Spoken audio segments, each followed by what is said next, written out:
Okay, welcome everyone to another episode of the Fake Nerd Podcast. This is episode 302. Ryan is tickling the mask of Michael Myers because today we are talking about Halloween Ends, the third and final film in the David Gordon Green Halloween trilogy. And of course, many, many other things. I'm Brandon C. McClure with you guys as always. And of course, that's not how I do this, but I'm here today with Sparks Iliopoulos. Wow. You okay, why bud? not? Sparks Witty. We just start to pull a thing and morph into each other. No, do the fusion dance. Not fusion, it's way grosser. Yeah. Especially because we're gonna get Halloween time. Yeah. And Ryan Iliopoulos. Hi. Evil does not die. It simply changes shape. All right. So before we get into our Just not as good of a chant. Evil changes shape tonight. Evil changes shape tonight. Yeah. They gotta work. Before we get into that, we do have some links. Not many links, however. Just two in the description. The first that I will plug is, of course, our Fake Nerds Watch series on She-Hulk. That's over. She-Hulk is done. Rip. Hopefully for just the season, and we may get another one, though Tatiana Maslany is not confident, apparently. I did see that. That's just because they haven't talked to her yet, but I'm not worried. I hope Tatiana Maslany also said, "I'm not She-Hulk." So that is true. That she did say that, didn't she? That's true. She's a good actor. I loved her blatantly talking about it later, where she's like, "I panicked." All right, so that's that episode 9. We talked about episode 9 of She-Hulk Attorney at Law. If you want to hear our thoughts on that show, just kind of the show in general, and of course the 9th episode, check that out, linked below. And finally, he's not here to say anything about it, but I figured I should say something about it. Ben surprised us all this week with a new project, a new podcast project, the D&D podcast that he is going to be a part of, where he is playing Frankenstein's monster. Yeah, that is very cool. And they've been working on it for a while. That's really cool. I'm excited to watch it because I love D&D and I know he loves D&D. So it's really cool that he gets to actually do something with it. I love that. Yeah, I'm excited to see that one as well. He texted me something to say about it. I'll read that out. It's pretty quick. D&D Dark, which is the title of the thing. By the way, it's a YouTube page that is linked below. So if you want to go subscribe to that YouTube page, go ahead, check it out. They've got obviously the announcement trailer and then kind of a rundown of who every character is. But this is what Ben has to say. D&D Dark is a 5th edition style campaign starring some of the most famous monsters known to pop culture. Ben Magnet, I asked him to write this for it wrote in his voice, so he didn't have to do the third person thing. But nah, it's like for a bio. Ben Magnet plays Frankenstein's monster, while friend of the show Grayson plays the Invisible Man. You can listen to D&D Dark on all your favorite podcast apps starting this Wednesday. Hell yeah! There you go. Yeah, I'm excited to see this one. This is a cool concept. I wish he was here to say a little bit more about it, but I figured because it is starting Wednesday, I'd like to plug it so people can be aware. Heck yeah, I'm gonna watch them. Definitely gonna watch that. So, who wants to go first of the week? I will. Sorry, I beat you to it. No, it's okay. I don't have a lot to say. Everything I did with you anyway, basically. That's really mostly. You read a lot of comics. I did that today. Okay, that's still a lot. But that's literally 6 hours ago. I'm proud of you. I'm commending you. Thank you. For one of the classes I have, we've talked about this a little bit before. I get to see a film, and someone from the film comes and talks. For this week, it was Day Shift, so I watched Day Shift again. But the person who came and talked was he was representing I forget the name of it. They're the new studio that's been formed out of the fight choreography group. They did Bullet Train and Day Shift, and it's like B 77 or 8711 Entertainment. 8711, thank you. Yeah, so he's the guy. He is the guy who trained Keanu Reeves for the John Wick David films. Leitch founded it. David Leitch founded it. He's good friends with David Leitch, but he is the guy who does a lot of the stunt choreography, fight choreography coordination for them, and was the lead for Day Shift. You've seen him in all of these movies, usually more than once, because he's usually a guy getting his ass kicked for like a second. He's in the Hive scene in Day Shift 3 times. He's the first vampire who drops down. He's the vampire who runs out at the end, so he bookends the scene, and he's also one of the ones right in the middle.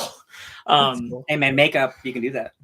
It was really cool. So they showed like the only part I really wanted to share here for the podcast is we talked about Day Shift, we reviewed Day Shift, and they talked about how they did the scenes with the old lady at the beginning, the contortionist moments, all of the moments where she's like slammed onto the table on her head or slammed into the wall or the fireplace, and like her whole body contorts to where her head is from when Jamie Foxx hits it.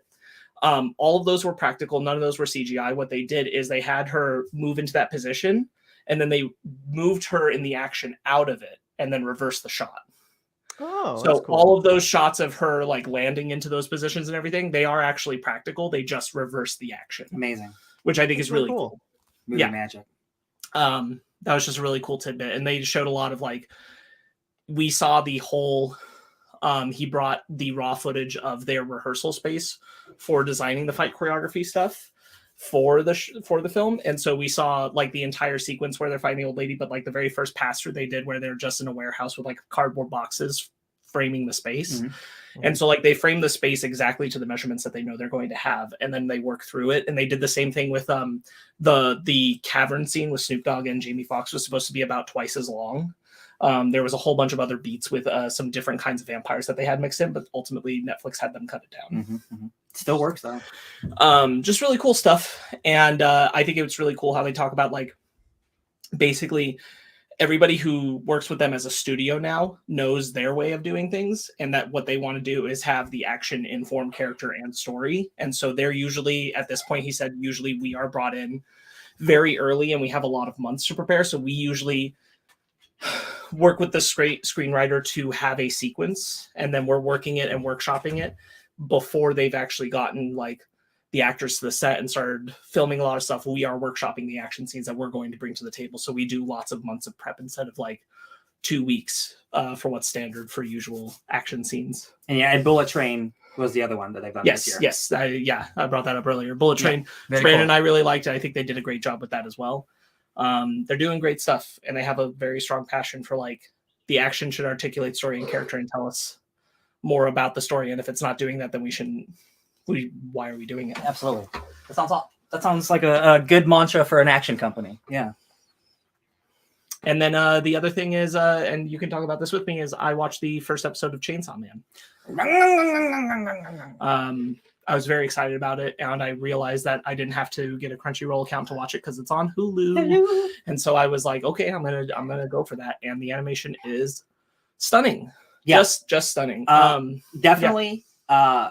Because it uses some 3D modeling, and like we've been what's the right word, critical of it recently because it is a cheaper way of using animation. But man, Chainsaw Man, it is mostly 2D, and then the 3D that's there, it's used in a way like it's used for the metal, which makes sense because it looks great in 3D. Right. But like the action is so insane, it's so good. And it's keeping all the, again, I've only read one chapter or whatever, but like the one chapter I read is what exactly this one episode You're was. right, yeah. So it was a 1-to-1 of like, no, that's it. That's the manga. Yeah.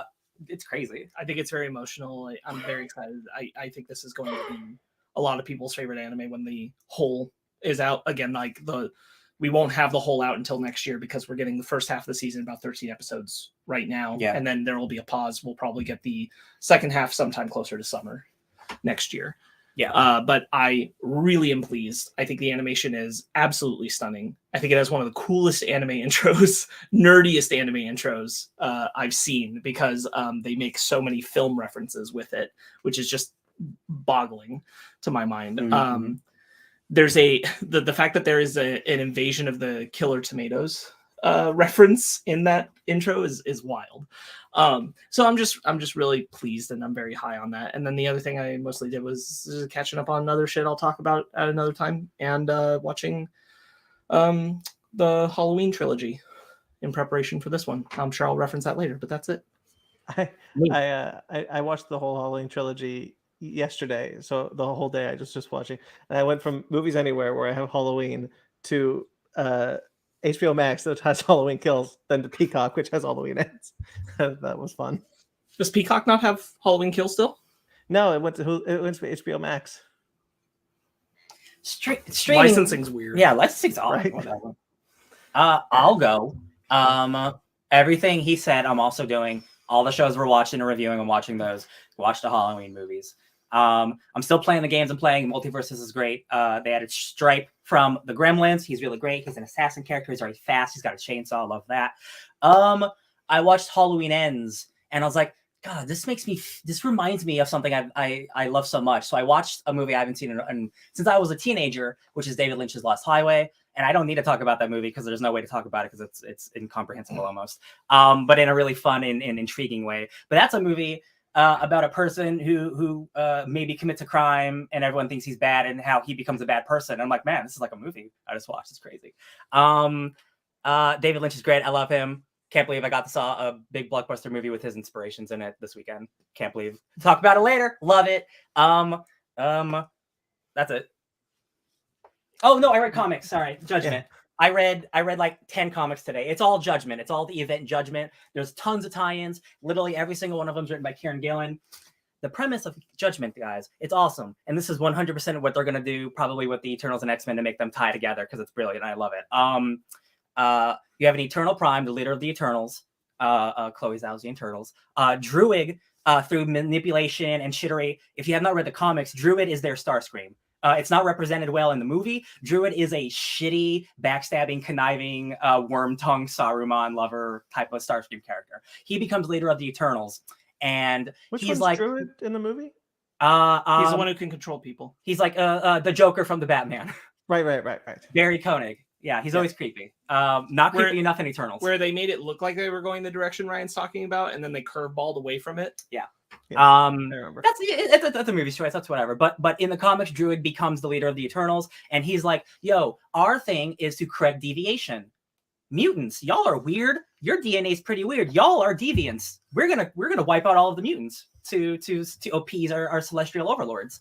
So right now, the scale of this comic's immense. Like there are often comics that are like, you know, end of the world events. Like this is like the biggest shit on the planet. Like literally Celestials are judging every single person on the planet, whether they're worthy of being alive or not. The first person to get judged is Captain America, and he dies. For real dies. He's going to come back, obviously, but Captain America's dead right now. It's wild. It's shit's wild. This is 4 months old, so I don't feel bad spoiling it. Because I'm catching up from literally like 5 months of comics. Judgment is awesome. The tie-ins are awesome. All the stuff they're doing with the Deviants and Crow. Remember Crow from the movie? How they didn't do anything with him? He's great in the comics, man. He wears sunglasses. He's dope. Love him. I just think it's so great. Kieran Gillen is writing so many comics, and all of them are good. It's just like the output this man is putting out for this event is like unlike any other event I've ever seen, and it's all good. It all vibes together. When you're reading a tie-in, this is a great version of a tie-in, guys, because something big will happen in the comic, and then you'll read a tie-in, and it extrapolates everything that happened in that smaller moment over 20 pages. So like important things are happening, and it feels important. And if you want the context, pick up the book. It's brilliant. I love it. It's awesome, and it still feels impactful. Like. Again, other characters are dying in these books, and if you want to see how it's extrapolated, read X-Men Red or read Immortal X-Men, which Kieran Gillen and Al Ewing are writing, so it's great. Judgment's great. It's almost over, but there's still like 12 more books I got to read, which is a lot, but I'm excited to pick it up. Comics are back, baby. Nice. Okay. I apologize if I'm kind of distracted. I had to bring my two dogs up with me because Valentina, my dog, has arthritis and a lot of health issues. She developed a new one, which is a horrible hacking kind of wheezing sound that we're trying to manage. So if you hear me, if I mute, it's because of that. Mm-hmm. But anyway, I only did one thing. I only got one thing I want to talk about. I watched like Rush Hour and Logan. I like those movies a lot. I don't need to talk about those. I watched. Well, I should say I actually finished. This is for the past 2 weeks. I've been watching Cyberpunk Edge Runners. That's a good show. On Netflix. I have talked about my love of Studio Trigger, specifically this director, many times. It's such an interesting beast, Cyberpunk Edge Runners, because as like Promare or Gurren Lagann or Kill la Kill, the bigger they get, the more important the hero becomes, and like as the scale gets larger, it's to beat the villain and break the universe. Cyberpunk Edge Runners, the bigger it gets, the worse it gets for our heroes. And that's what I really liked about it. It was so completely like flipped the script on what I am familiar with Trigger. So I really dug it. By the end of the show, I was crying. Yeah. I'm sure Ryan said a bunch of stuff when he finished it. So I don't have much else to say other than like, it was really good. Especially if you haven't played Cyberpunk, which I know a lot of people haven't, because I know Cyberpunk, the popularity grew because of the anime. So Well, like yes, but it sold like 15 million copies before the anime, so it's well, still but pretty didn't, popular. didn't it like do 70 million after the anime? No, it's only done a couple million more. Oh, 70 that was- million is that's a large number. It's only at 20 million right now. Well, anyway, it doesn't matter. I've never played the game, and there was a lot that I grew to love, even still. It's a horrible way of just saying like. No, it's a good If you haven't show. played, if you haven't played the solid game, show. you'd like this show. If you haven't played the game, you'd like the show, which is what I'm really trying to say. Yeah. I really liked it. It's great. Studio Trigger is wonderful. Yeah, I wish there was more. There's only 10 episodes. Okay, but that's all I got. Hell yeah, it's a good show. Shall we do our bread and butter? Sounds like it. Yes.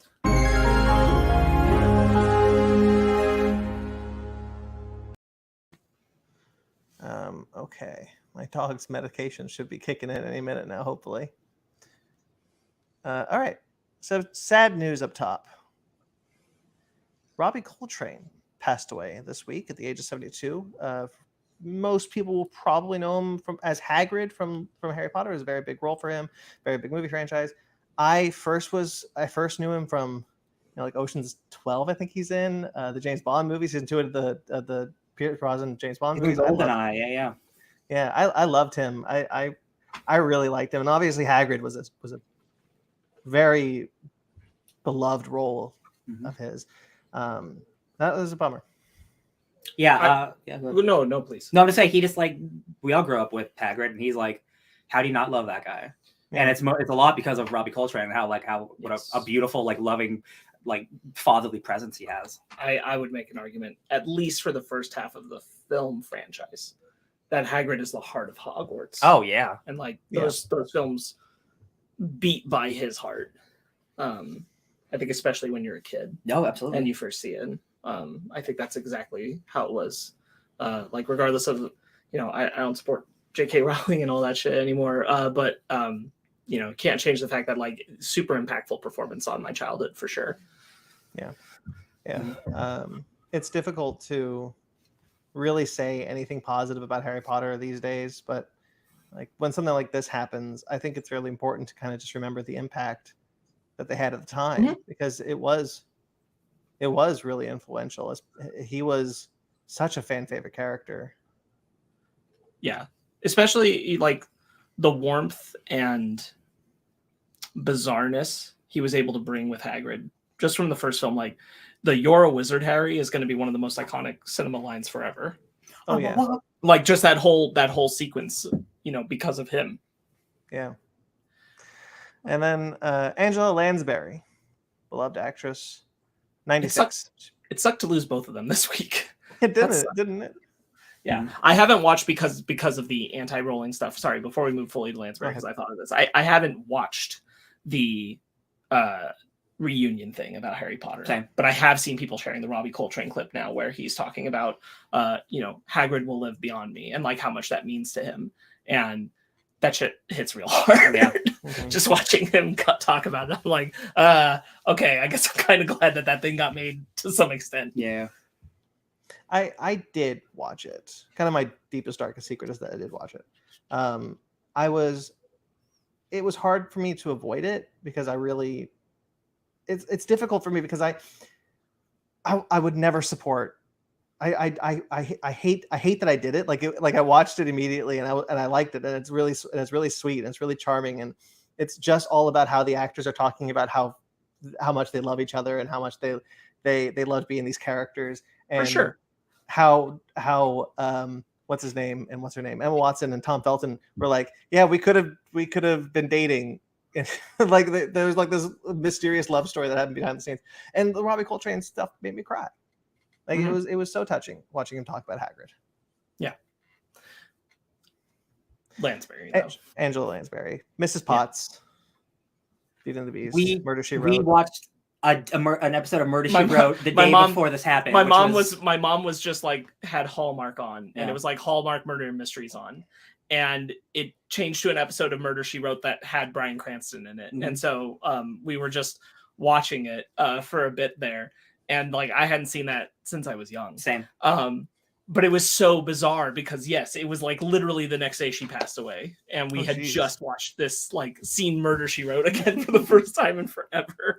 I do want to share this because I retweeted about it, but someone Tess Sharp tweeted out that my favorite fact about Angela Lansbury is that during her Murder She Wrote era, she made it a practice to hire guest actors of the golden age that had aged out of the game because it allowed them to earn the union points they needed for insurance, pensions, etc. And there's a lot of stories that people are sharing, but I thought that was a really good one of just like Angela Lansbury was super cool. That's awesome.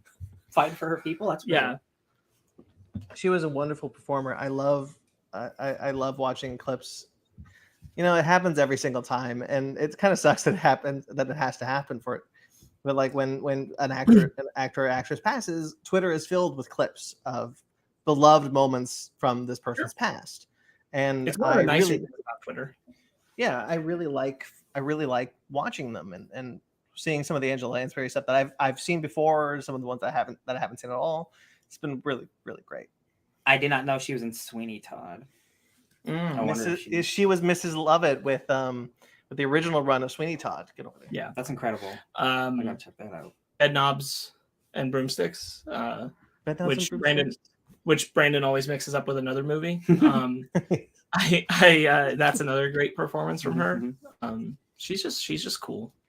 You brought up Sweeney Todd. My favorite performance of Sweeney Todd is that original run with Angela Lansbury. I think she's fantastic in that role. She's, for those of you who don't know, she's the Helena Bonham Carter role in the movie. That is very juicy. I'm definitely gonna try to find that online. Yeah, it's they filmed the stage show, so it should be easy to find. And she's wonderful in it. She's so good in that. Oh yeah. Rest in peace. It's just, imagine Mrs. Potts murdering people and putting them into pies. I can't imagine it. I want to see it. I remain a strong, staunchant opinion that I like Emma Thompson a lot, but they should have left Angela Lansbury playing Mrs. Potts when they did the live action Beauty and the Beast. I think that's just as much of a Mufasa James Earl Jones situation. Okay, I agree. But you know, she got her Mary Poppins moment, so I guess that's nice. She's in Bed Knobs and Broomsticks. That's her Mary Poppins moment. You're saying? No, she's in Mary Poppins Returns. She's the balloon lady at the end. Oh my God, you're right. She is. She is the role that they wanted to be Julie Andrews, and Julie Andrews said I don't want to do that. I don't want to step on toes. And so they turned that into a moment with Angela Lansbury. That's right. Real quick, you can't see it, but this Emma Frost cover is just stupid.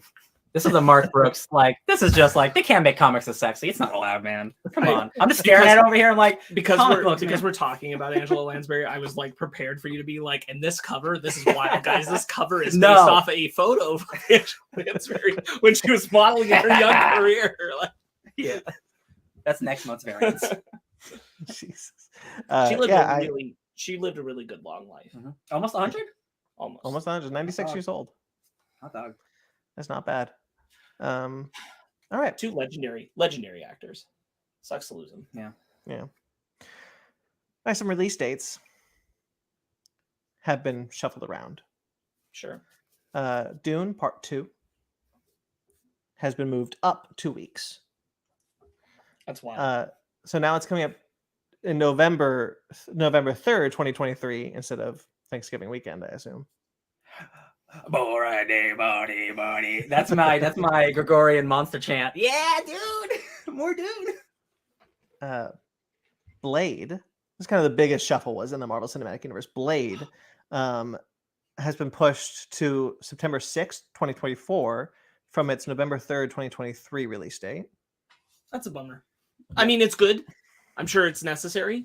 It's more. I really want to clarify. I think it's more of a bummer just because I think the announcement of Blade just came too goddamn soon. It took like 3 Not years even- for them not to get even- a bad script. Not even the tease. Yeah. From Eternals, Yeah. the announcement Mahershala Ali is here playing Blade at Comic-Con. I was like, wait, It was why? so early because like they're only now getting to a script that's not even good enough to film, and this is years later.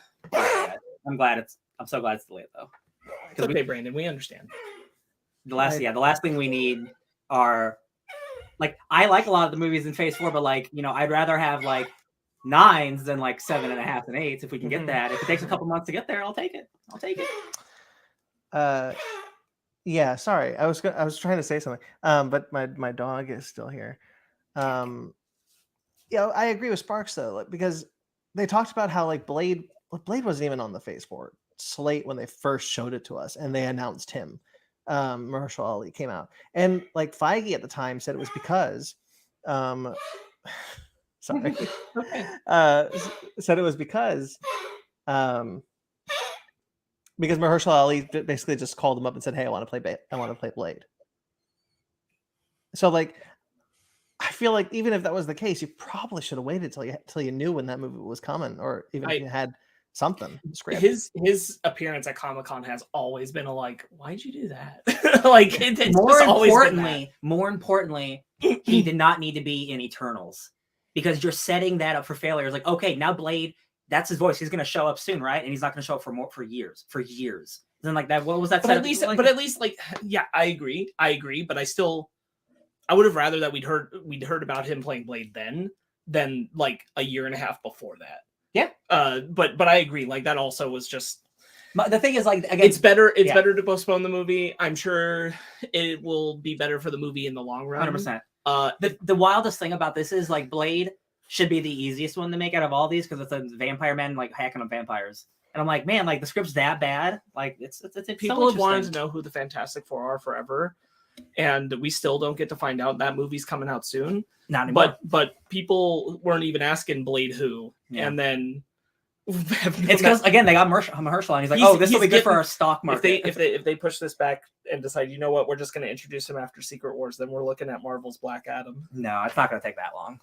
It won't be that bad. Oh my god! It won't be that bad because they have a script. It's just bad. Well, they're going to rewrite this. So the reason why they're pushing it, and this is the only one that they made like an announcement of like why this is being pushed, is because obviously they need to find a new director. And 2 is because they want to rewrite the script event essentially. And Mahershala reportedly now has it in his now has creative control in his contract, so he has script input. So that'd be interesting to see. It's funny because again, this isn't the first time he's been in the MCU, but the last time he was in the MCU was in Luke Cage, and he's like arguably like one of the best villains they've ever had. Mm-hmm. So he has a high bar for himself. Like if I'm going to be the lead in a movie and carry a franchise, it needs to be quality. I'm not doing this for Love and Thunders. No offense, I like Love and Thunder, but I'm not going to make a Love and Thunder. I'm going to make a good Blade movie. Like I get it, man. I get it. I think honestly, even like Blade holds up. The original with the second one even more, right? Like those first 2 hold up. So like you're it's not even that you're measuring against the MCU. You're measuring against like that's not one of the superheroes that we're coming to like Daredevil, where like people were shaky about that film appearance. Yeah. People really love. People Blade. like Blade. Yeah, with Wesley Snipes. So you've got to show up. You got to bring it. It's true. Some mother effers always want to ice skate uphill. Exactly. You need to bring that energy. Absolutely. I think putting it back is good. I'm glad that they are showing that kind of acknowledgement of we're not going to commit to something that's not working. That's good. That's an encouraging sign, especially after the She-Hulk finale. Like, hey, you actually sticking to what you're talking about. Maybe that's cool. Maybe, fun. Yeah. It's timely. It's just a bummer only because of how far back his announcement was. Yeah. Well, Fantastic Four, speaking of us always wanting to know what the Fantastic Four has been pushed from its November 8th, 2024 release date to February 14th, 2025. It's not that big. It's only a couple months. That's not as bad. That's basically what they did to this last slate or whatever. Well, I was going to say the Marvels, but the Marvels was actually a bit bigger. But yeah, 3 months isn't that big a deal. Yeah. Deadpool 3 has been pushed from a September 6th, 2024 release date to November 8th, 2024. So just a couple months. Mm-hmm. Wild. And Avengers Secret Wars No more. No longer will 2 Avengers movies come out in 1 year. Because Secret Wars has been pushed from November 7th, 2025 to May 1st, 2026. I knew this was going to happen one way or the other. We all knew it. Whether it was this or something, they were not going to put 2 Avengers movies out in 1 year. No one's that crazy. No one's going to do the Matrix the Matrix Reloaded ever again. I bet Feige was like, I can do it. I can do this. I can't do this. I can't. And then do Eternity. This. And then the Cosmos said, Kevin, relax. I'm gonna push back and I'll say I would not be surprised if it wasn't Kevin who said that and it was someone else like Chapek. I don't think Kevin would have pushed that. I think he likes the idea of sit on it. Like in between Infinity War and Endgame, he really enjoyed like the audience, especially having to anticipate it. Especially if, let's say, these were coming 6 months apart, something happens at the end of one movie which leads into the other movie. That's what it feels like, right? Like if you're gonna do a 6 months thing, so if you're gonna do another Infinity War Endgame, I think having the longer wait is actually like spicier. That's so much spicier to have people live with it. Yeah. I think the other thing that I think I really want, only because they've announced so many projects that are kind of taking place in the nebulous around these 2 Avengers films, is that I certainly want them, they will be connected, but I don't want them to feel like they are dependent upon each other. Yeah. I want them to feel like they're just a good Avengers film by themselves. Do you feel Infinity War is a good Avengers film by itself? Because that's what I'm talking about. That is its own movie, but it's also a tie into the next movie. Yes, I do. But I don't feel like Endgame is. I feel like Endgame you need Infinity War. Oh yeah, I see what you mean. I think unfortunately that's the trajectory of like you're gonna have to like you have to show up for the final one. You got to watch all that shit for that to make sense. Yeah. I think it'll be that again. And I think you can still do like the show up for it to make sense, but it'll be nice if like what I think I really want is, because they have announced these films that are taking place in the midst between. Which now that gap is wider, will probably be a few more projects in that midst between. Not to mention Disney Plus shows that'll happen in that interim. I'd like to believe that they're not all. We're all before King Dynasty, though. We're all before that. Like, or like we can't acknowledge the events between these. Like, I hope they can exist in the breathing room between. Yeah, that the films aren't so dependent that like they have to be slammed back to back. Like the end of King Dynasty ends with what you're saying is essentially like if the end of King Dynasty is Battleworld is created, and then there's stuff that happens between King Dynasty and Secret Wars, it would have to be not associated. I'll put it this way.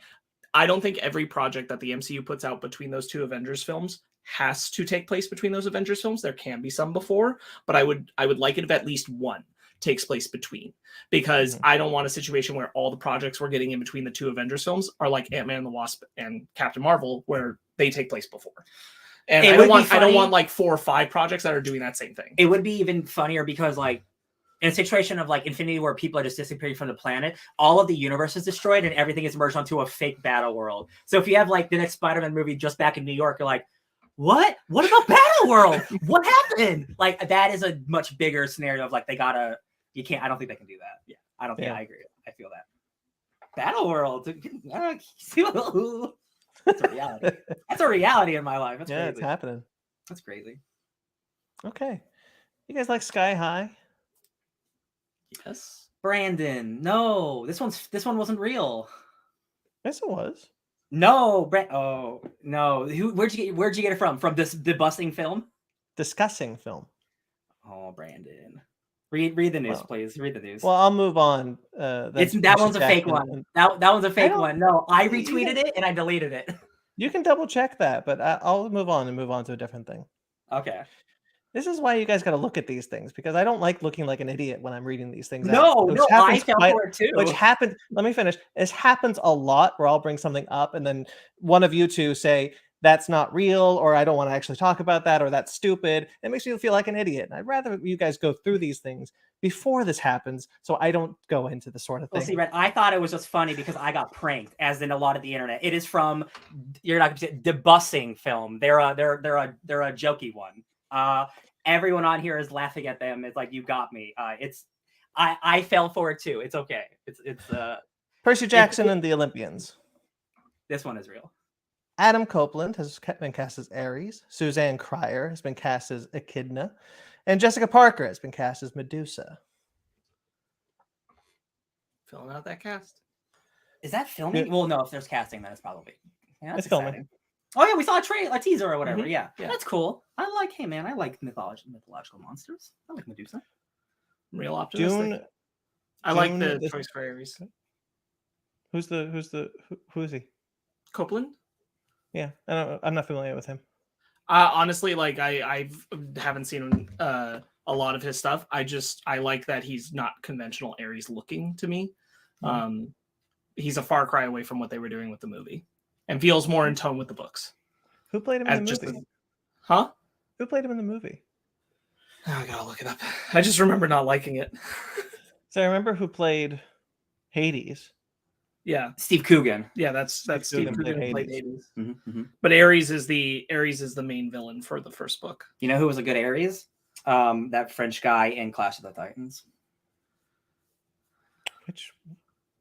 Which one was he? Yeah, he's got the big hammer. He's the one who betrays Zeus. Yeah. Oh Jesus! He goes to his to Kronos or Titan or whatever his name is. You got it, Disney Plus.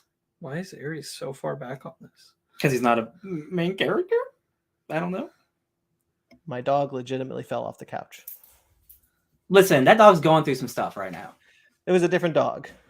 That dog is not going through some stuff right now. Dumbass. Okay. Well, let's move on while he looks that up because it's dead. While Sparks is looking that up. I didn't mean for it to be. I just wanted to be sure that my dog. No. Yeah. Dune: The Sisterhood. Has cast Indira Varma as Empress Natalia. She is a Game of Thrones alumni, but she's also a Star Wars alumni. She was the lady who gets bopped in Obi-Wan Kenobi.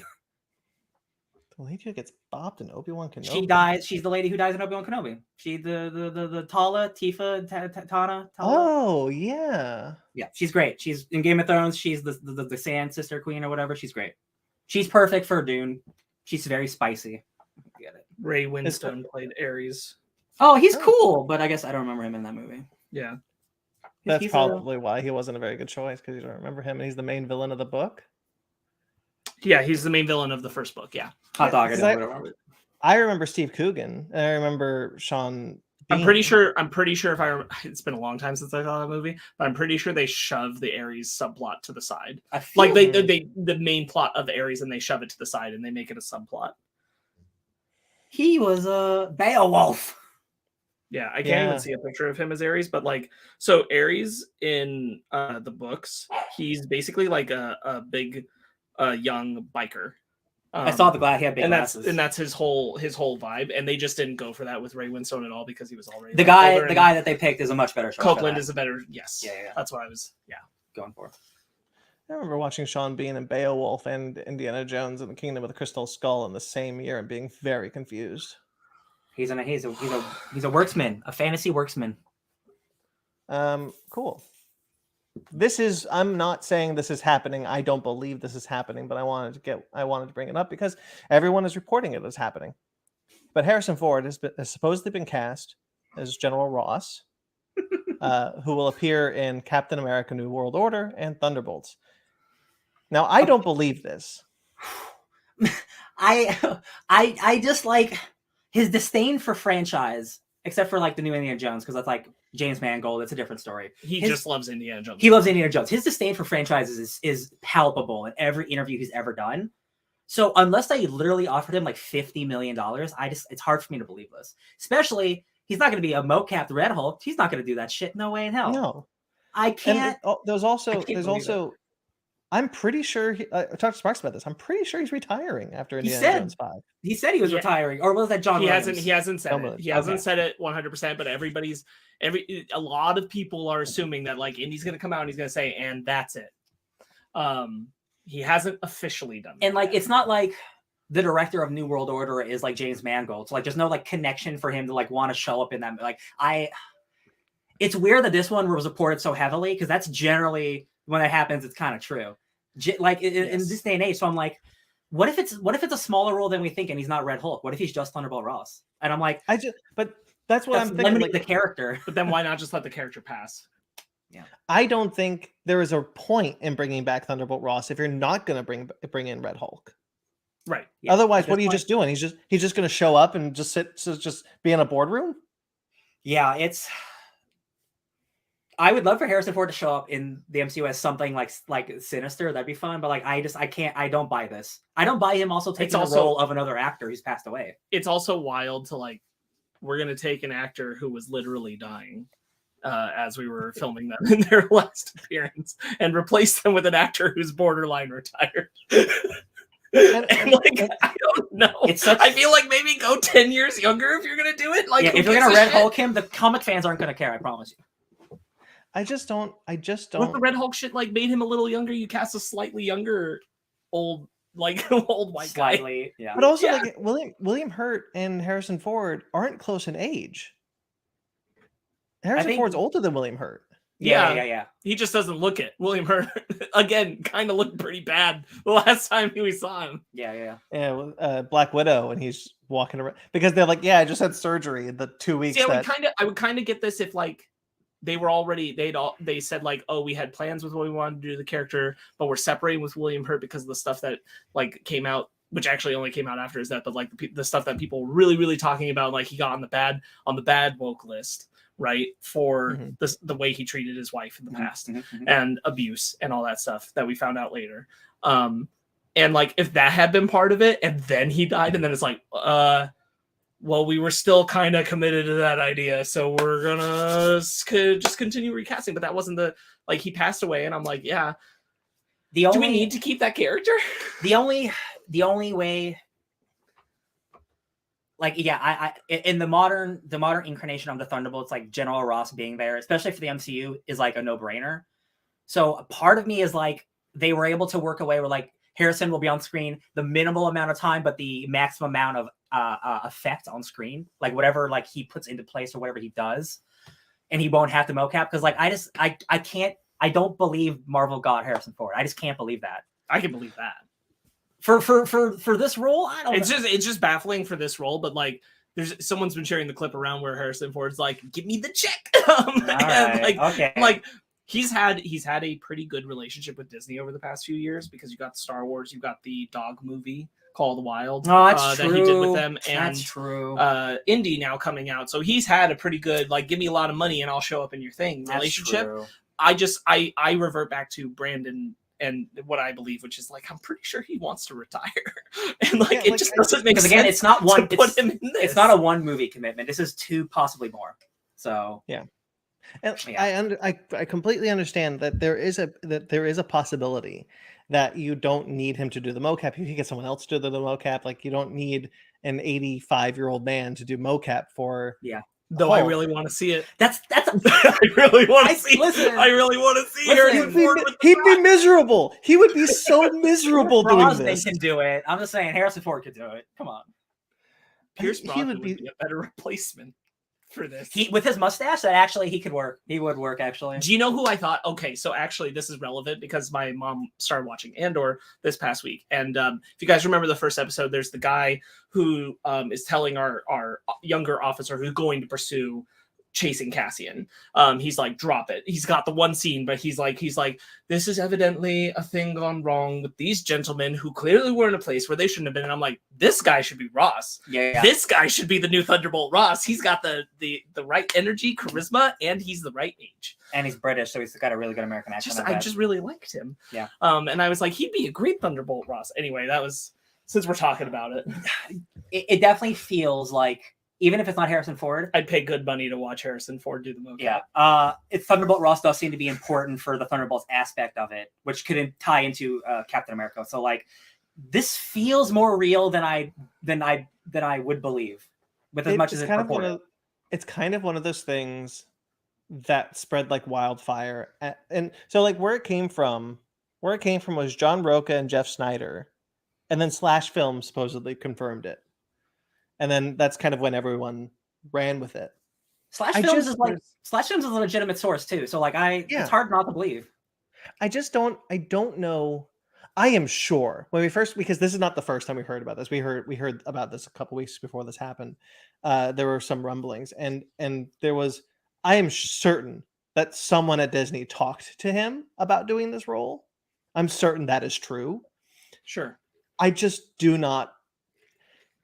The man would be so miserable. I can't imagine that Hey, he you know, You're wants to pushing do 90. this. Look, 90 look, being Ross. Look, he showed up in an Expendables movie for money. So like, come on, y'all.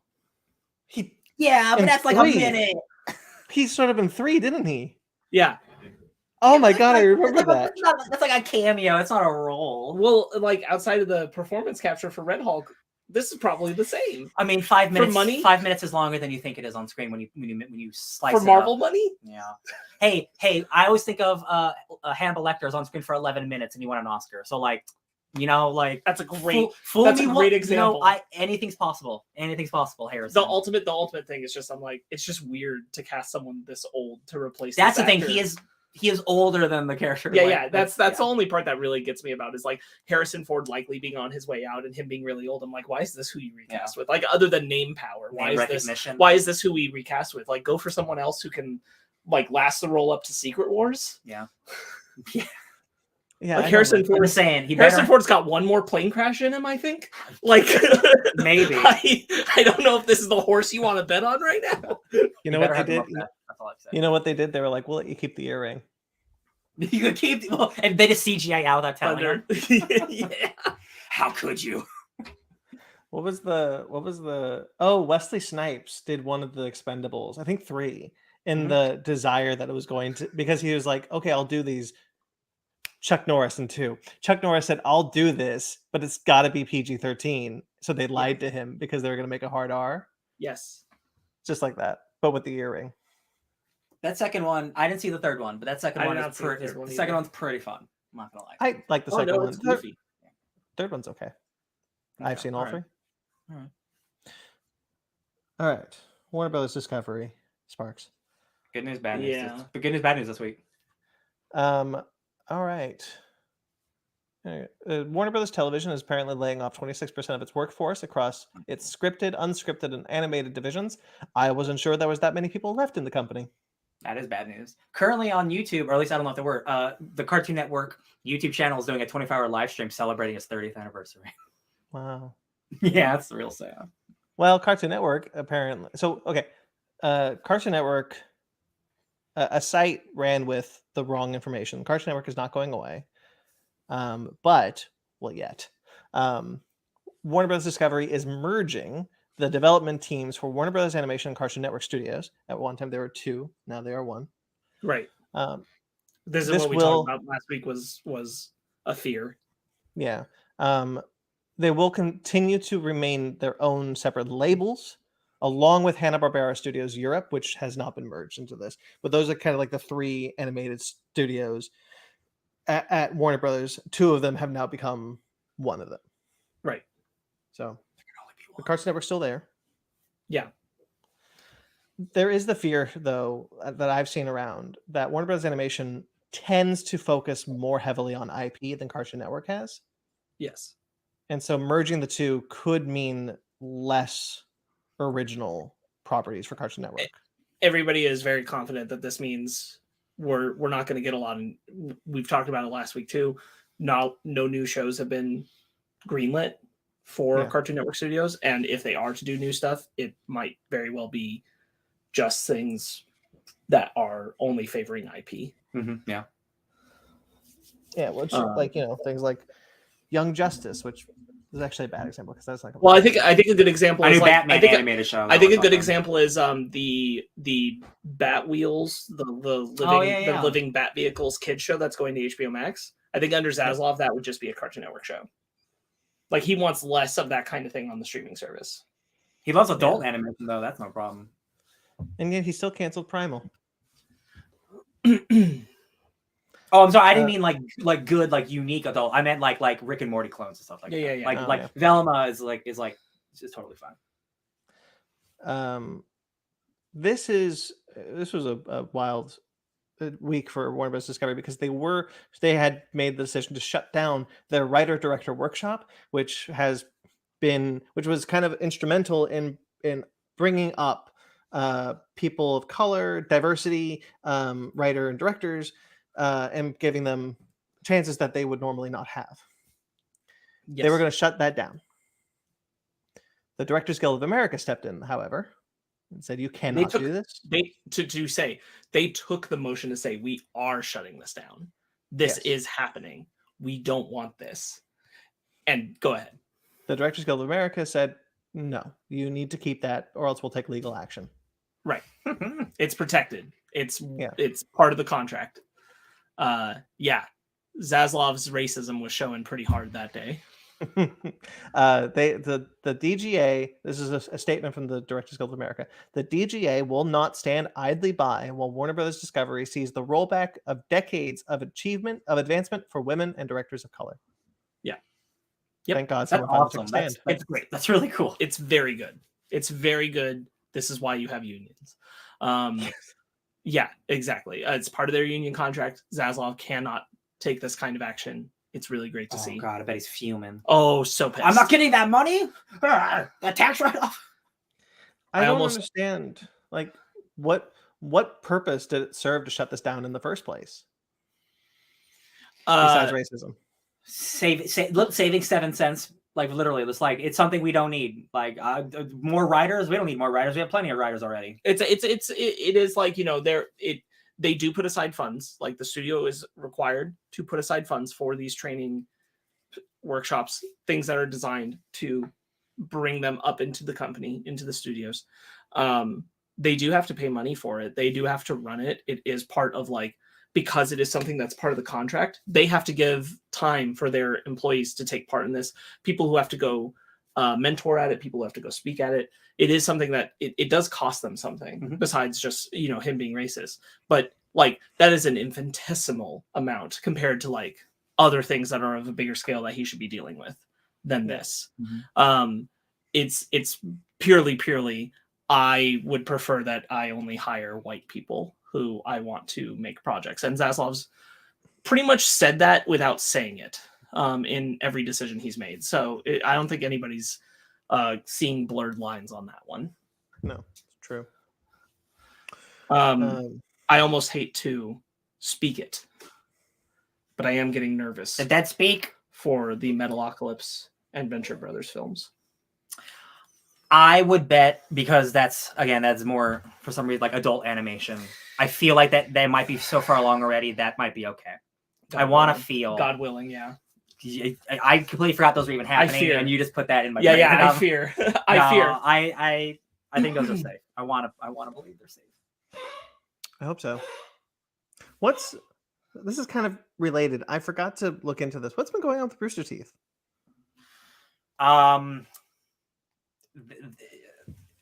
Somebody who's left the company released a really long statement saying that it is a really toxic place for LGBT people.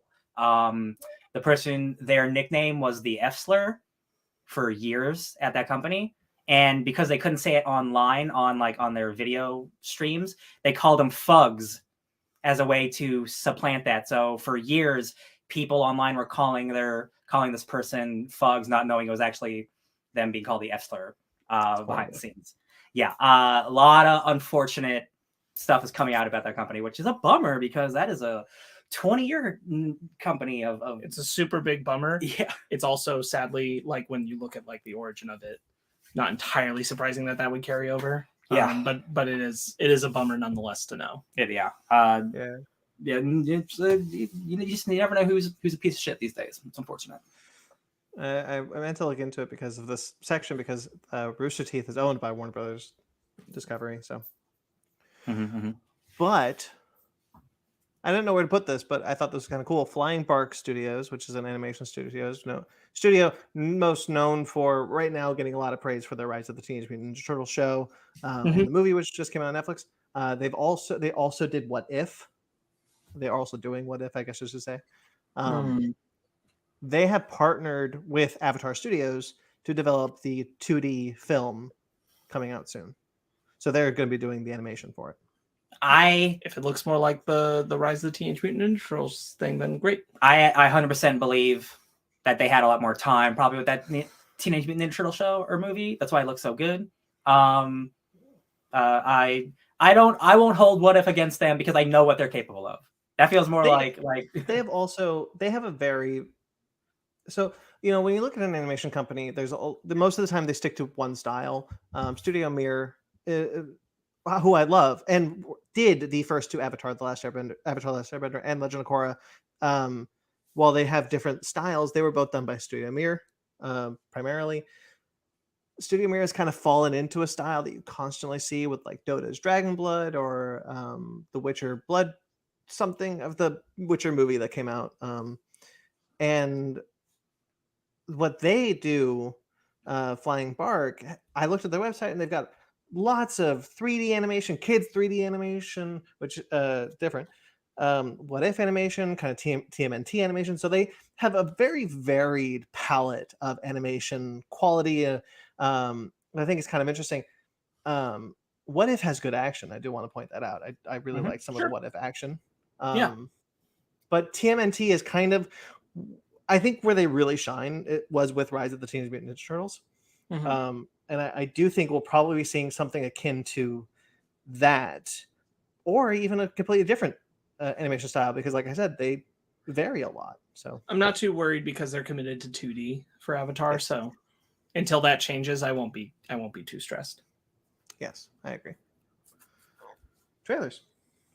Ooh. We're here. We're at the trailer park. Pull on in. House Party. This looks like a good fun movie. I'll watch it on a streaming service probably. Yeah. It does look like, I definitely laughed some of the jokes. Two guys are staying at LeBron's house. LeBron is very clearly making fun of himself, which is fun. Like after Space Jam, which I didn't see, but like LeBron is like a charismatic, fun guy, so I don't mind him showing up in movies. That's not a problem for me. What is with black dads having a week to get $10,000 to send their little girl to school? Is that the day they shift? Yes, it is. Yes, it is. Because I just watched that this week, and then that's blatantly in the trailer. I was like, "What is with this? Who had this? Is this a Netflix movie? Who had this script idea and keeps taking it around?" No, it's theaters. Theaters. Oh, our cats are going crazy. I thought this looked very funny. Actually, I saw this in theaters because this dropped with Halloween Ends. Like this was like the big deal, not a big deal, but like this was meant to drop with Halloween Ends in theaters, and then it would drop online the day after. So I saw it in theaters. I thought it looked very funny. I'm actually excited for this. I do like the premise of like two guys are staying at a house, so they're gonna throw a house party for a bunch of celebrities. So like there'll be a bunch of fun cameos. We saw a couple in the trailer. I do like that it doesn't the trailer's already told me like this doesn't come from nowhere. It's not just a guy who cleans a house and decides we'll throw this big party. Like he's a promoter. Yeah, it's the thing he does. So he's like, this is the fastest way we're gonna get it. Yeah, it looks like a good fun movie. But man, there's a lot of movies come out in theaters. I'm glad LeBron James continues to be willing to laugh at himself. Yeah, making fun of his own hairline and stuff. Yeah. What was the joke in the beginning where it was like, you just cursed? What would Jesus say about that? He'd say, get off your damn ass. That was pretty good. Yeah, I did like that. Enola Holmes too. Yes, look good. Yeah, another good trailer. Continue to have great chemistry, those two. I gotta watch that first one. I really like the first Enola Holmes. I think I might like this one more. This kind of has the air of like the first one, they weren't quite sure what they had, and they were kind of figuring it out on the way. This one feels more confident than the first film and could potentially be a lot better. As much as I like the first film, I think this could be a lot better. Yeah. Millie Bobby Brown has definitely she owns this role. I really like Henry Cavill. What we're seeing of Henry Cavill as Sherlock in this. The acknowledgement that Helena Bonham Carter is also Sherlock's dad. Sherlock's mom is very funny to me for some reason. I think Brown's also just a more confident actor at this point, because when the first one came out, she was in King of the Monsters, but this was the first thing that was really going to be a defining role that wasn't 11. A character. Yeah, a defining role that was apart from 11. Yeah. And kind of a make or break moment of, can you be anything other than 11? Yes. And she's the lead. Because she's not the lead in Stranger Things or even King of the Monsters. She's the lead in this. Right. And so I think having that now behind her, I think she's just more confident in general of her capability, which is also part of it. Yeah. The School for Good and Evil. Man, this movie looks sick. I'm excited. I think the first trailer is like a better trailer, but like this obviously goes more into the character stuff of like, oh no, it's a kid swap. Switcheroo. Oh no, Future Friday, Parent Trap. This has the same. This has the same.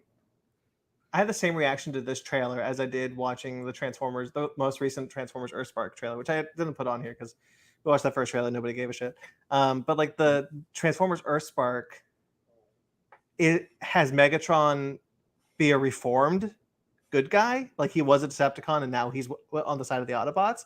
And I was like, if you had led with that, I would have been at least more interested in this. And I had the same thing about like School for Good and Evil in a way. Like I liked the first trailer, but like I love the idea that they're a princess and a bad person, or like an evil person. I don't know. A witch swapped. They went to the wrong schools on accident. And I think that's really cool.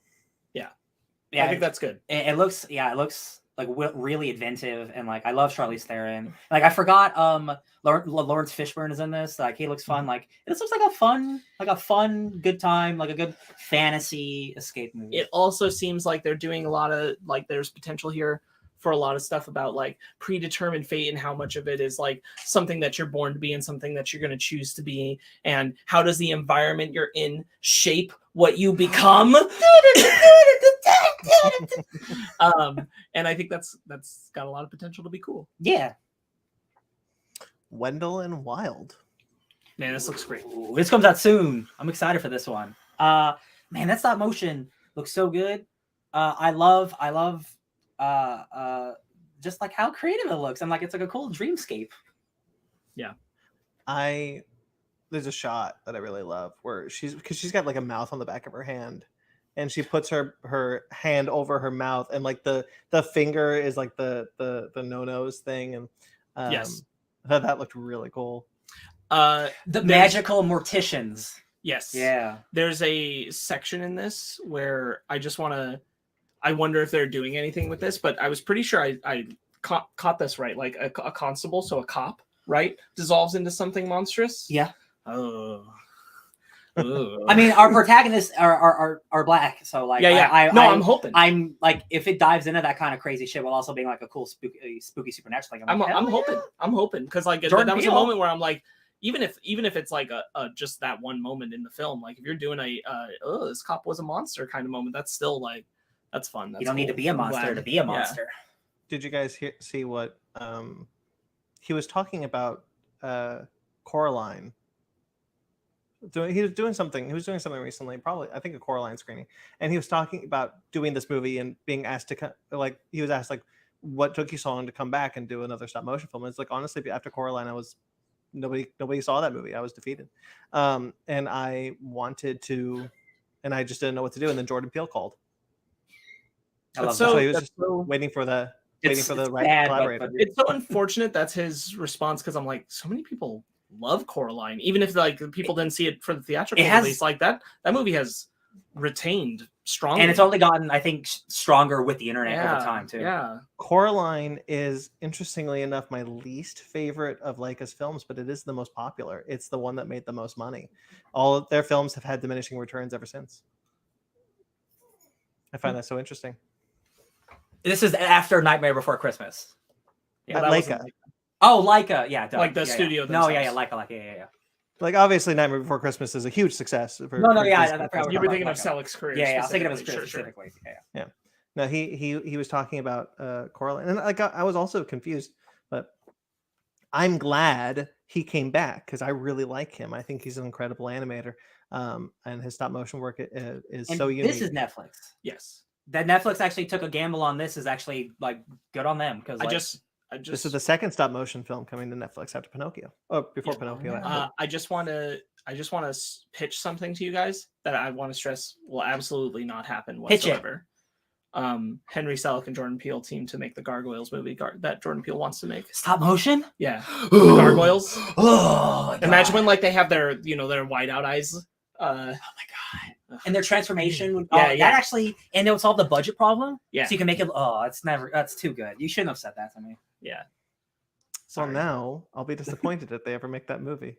I gotta- won't. I don't think we will be. I think we'll just be happy if they let No, Jordan Peele yeah. make the goddamn movie. Now I gotta read that but comic book. if Henry Selick got to make it, I think that would be That'd be exceptionally. like the that would be wildest. exceptionally cool. That'd be like the wildest choice Disney could ever make. Yeah. Oh my god. Which means they would never make it. Which means they will never make it. Or Wishful. I'm really excited for this movie. I really like the part where she's getting called away by the Green Lantern ring. I thought that was cool. Megan. She's over in bed already. I'm really glad you made that joke. I was It's hoping you nice. would. It's nice to have a friend, isn't it? This is deeply uncomfortable. God, I'm so stoked for this movie. I hope it's not bad. Oh man. This is an actress made to look like an android. Yeah. 100%. Yeah, because looks very good. The face. Looks very good. The face is very unnerving. Like obviously real on uncomfortable. purpose. Those eyes are terrifying. Because it's like more than a doll. Yeah. This is more than a doll. She has almost like This is- anime eyes. Yeah. But like It's like- disturbing. It's like it wants to live in between the place of like fake and real. Yeah. Like by choice. Yeah. And so it's much more than a doll face. It's very uncomfortable. Yeah. Little girl loses her parents. Her aunt is a scientist working on a robot doll for little girls, and it's a Chucky. Oops, you got Chucky. Yeah. Oops. Okay, Megan, shut off. I thought we were having a conversation. Oh no. No, it's really Oh, good. no. It's really good when she's just in the forest and then she starts running on all fours. Yeah, and she's you're like, you should run. oh yeah, okay. Yeah. I'm so stoked for this movie. It's written by the person who wrote *Malignant*, and they should put that in the marketing because I think that will sell the movie twice as hard. I think so too. *Malignant* rules. Now I know what I'm in for. Very excited for this one. I want to see who the director is. Gerard Johnston. What up, who Gerard? doesn't have a lot of credits to his name. Horror movies, I'm more forgiving on that because That's usually a starting point. Yeah. James Wan is producing this. This is going through James Wan's company. That doesn't necessarily mean anything. James Wan produced Conjuring 3.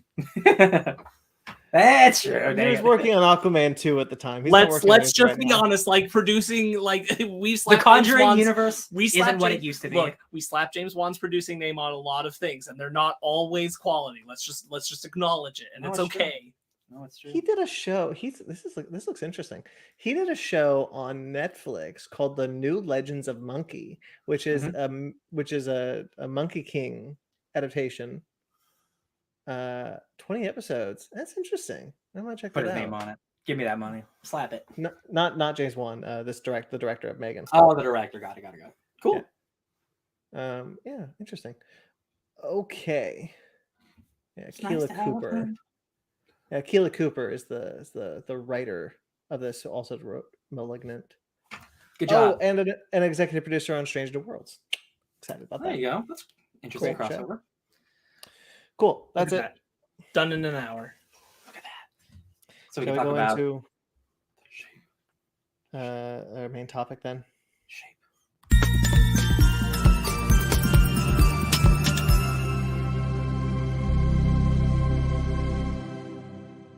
Yeah. Oh, what happened? He said The Shape of Water, and I started picturing a Shape of Water poster, but it's the fish man holding Michael. There's a scene. There's a cut in this. Yes, we'll talk about it. We all did it. I'm really glad I wasn't the only one. Oh yeah. All right. Full spoilers for Halloween Ends, the third and final film of the David Gordon Green Halloween trilogy. Halloween Ends is out now. You can watch it on Peacock and whatnot. I don't know why I'm advertising the film, but full spoilers.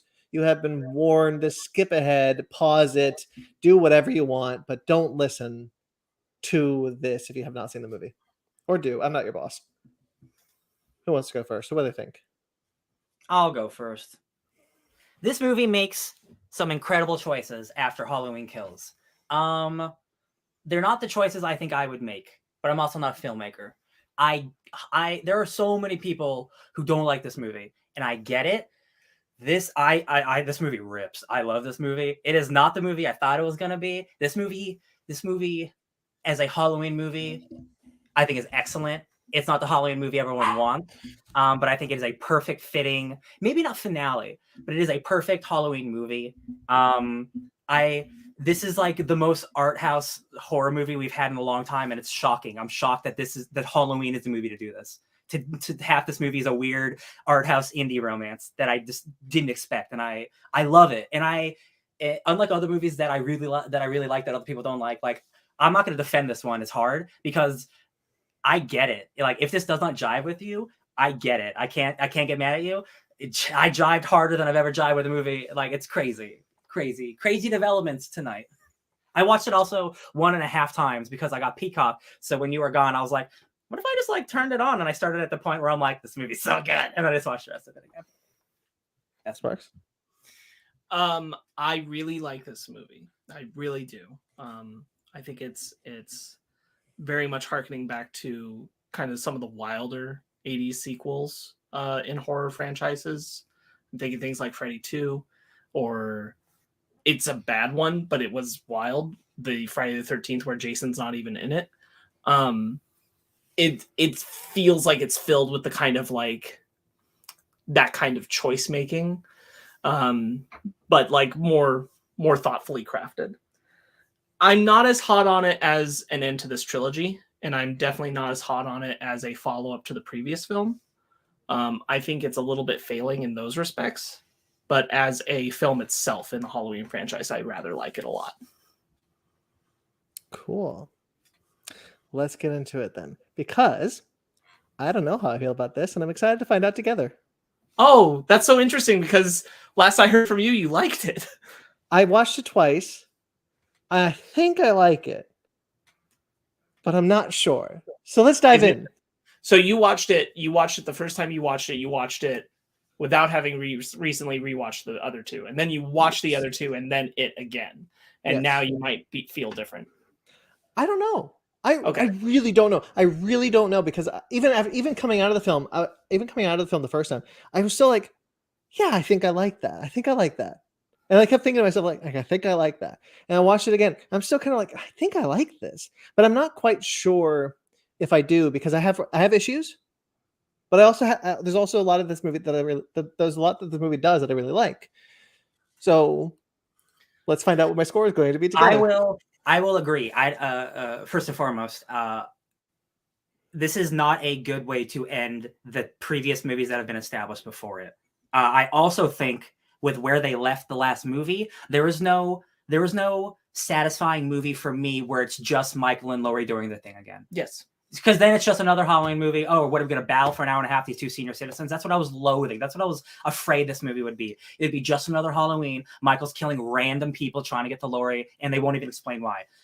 Because like there is no satisfying after kills, especially after killing Judy Greer, which I still think is a mistake. Right. I agree. There was no satisfying way to solve the problem that they set up. So instead of doing that, they just made a different movie, which again, maybe not the right choice.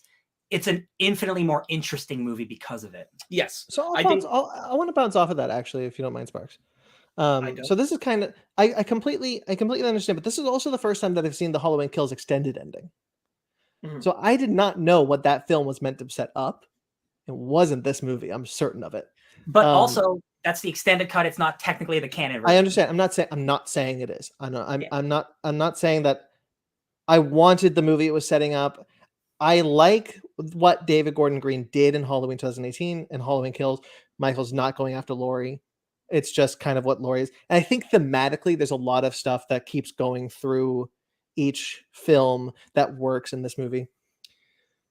But I don't know if, because of where we left Laurie, even in the regular ending, that I find this a satisfying way to end Laurie and Michael's story.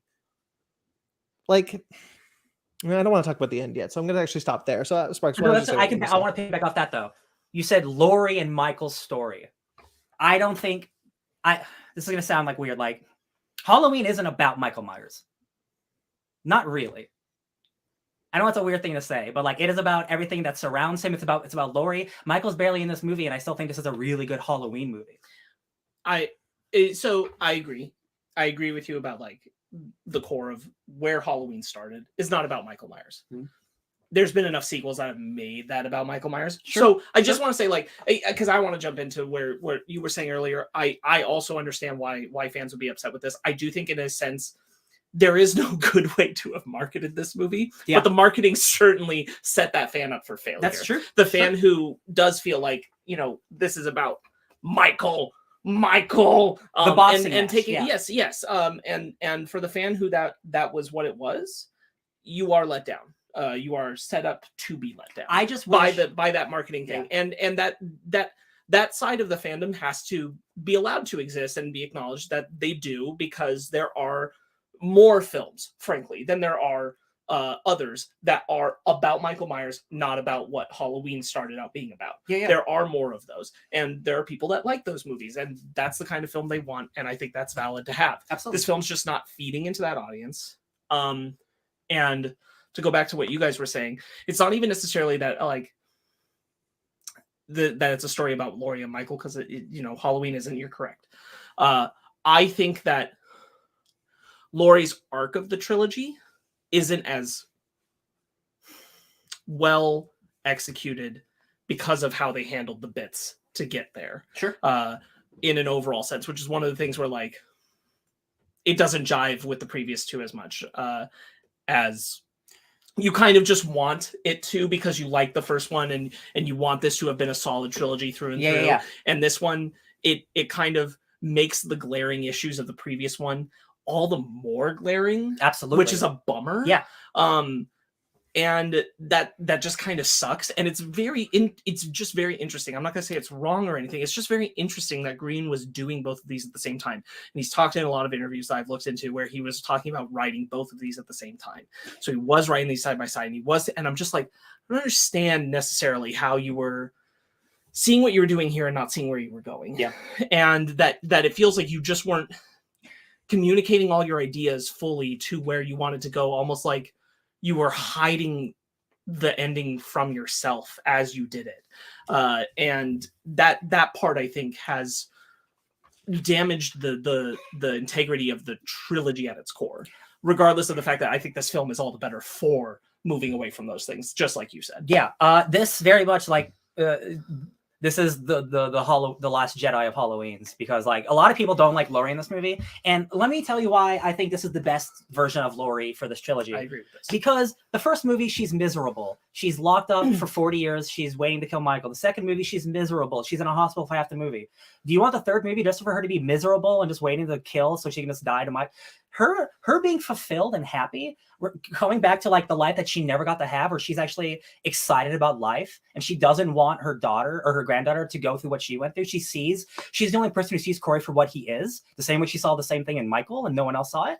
Like she makes this big thing about like, you need to take life by the tits and stuff. And I'm like, I can't believe this isn't a Halloween movie. I love this. I can't believe Laurie is happy, because otherwise, guess what? She would just been, again, like, I'm waiting for Michael. I know he's out there. I know he's out there. I don't want to see that for 6 hours. Like, right. This is character growth. Everybody has character growth in this. Yes.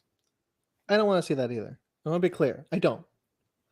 I did find it strange that she wasn't more prepared for Michael to come back.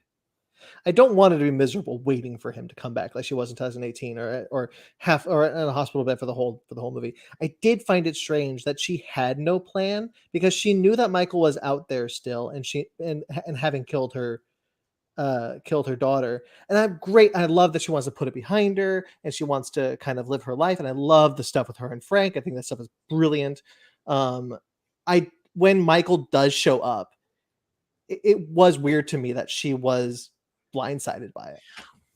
You go. I like the idea that she has fed this town's fear of Michael and sees that in the years to come and kind of goes, I need to back out of this. This has gotten, like, you know, it's that sequence we see where we see Oscar's mom hung himself, the other people who have died in these tragic ways, like everybody kind of looking around the corner for Michael, and her being like, I need to step out of They've all become Laurie. And I think that works really well, that idea. I think the true crucial, like, and there's just no way around it because of the previous film's existence that this film suffers from, is we all are in agreement of it. They shouldn't have killed Karen. Yeah. Because the problem is that, like, I don't believe this Laurie in the reality of Karen being killed by Michael that night.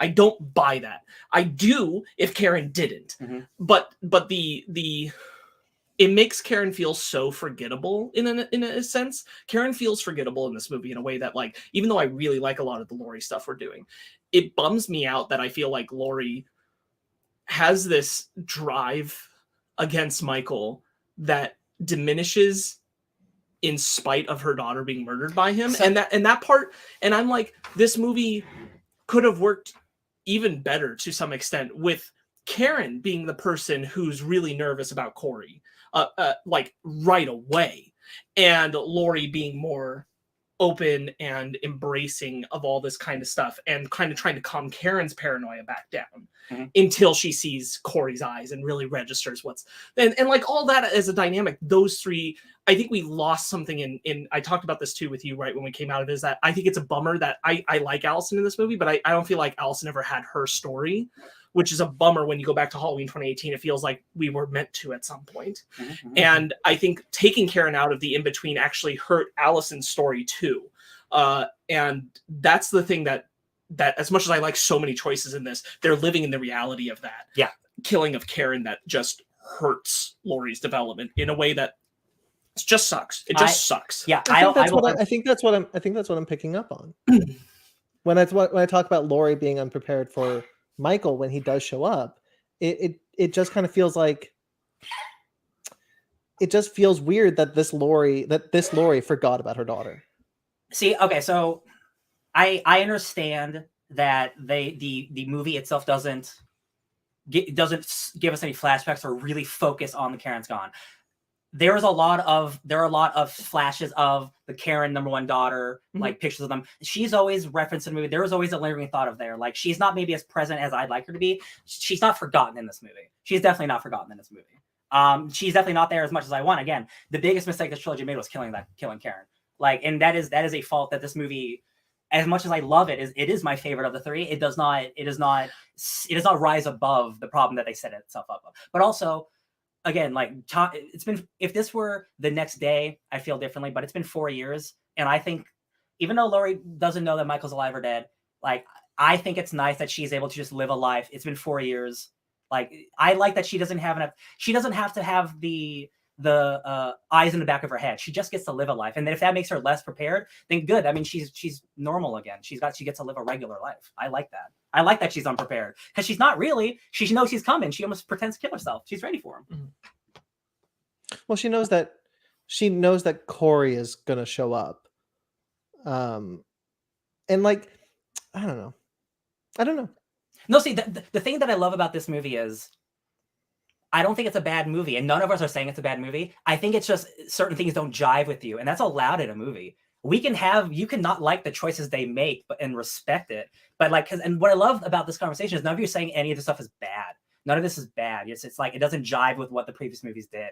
It's just making such interesting choices. Again, it's a Last Jedi situation where this is such a curveball that we're still processing as it's happening. That's why I had to watch it half another time. Sure. But like, I know how I feel about the movie, and I just, like, again, it is not a good sequel to the last movie it made. Right. If I'm watching this on its own, this movie is insanely cool. And it is visually arresting. It is visually dynamic in the ways the other movies had, but not as much. Like, I am in love with the way this movie looks. Like, David Gordon Green had to send him the whole time making crazy art house stuff, and I'm like, oh shit, dude. Like, I almost wish the movie started this way. Just because you touched on it, one of the main things that stood out to me just rewatching these past three is, like, even kills. Like, I like the way all of them are shot. Yeah, they're good. I think they're all good looking movies. Absolutely. I think that I do want to get this point off, just because this is something Ryan and I talked about at length after we saw the film, and I feel very strongly about this. And like, it is very much a pontificating, this is a world we don't live in, but it is something where I'm like, I think all your ideas would have made more sense if the story about Corey, the core of the story of this movie, and the story about the town reacting to Michael were flipped. And you got Corey in the second movie, and you got the town in the third movie. Like, the ultimate culmination of the stuff that is still happening with Corey and the town in this one, the ultimate culmination is the town with Michael and their relationship with the evil.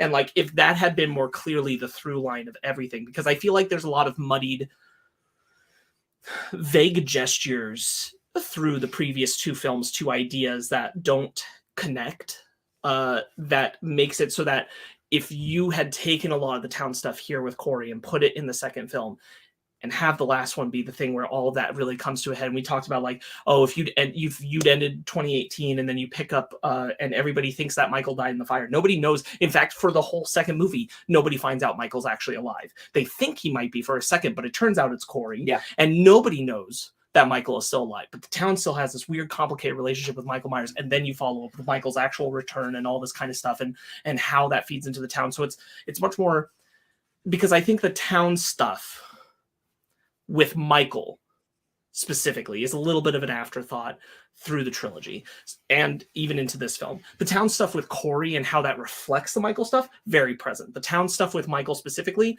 a little bit of an afterthought. And I really like the way. I agree. If they were able to switch movies, that'd be great.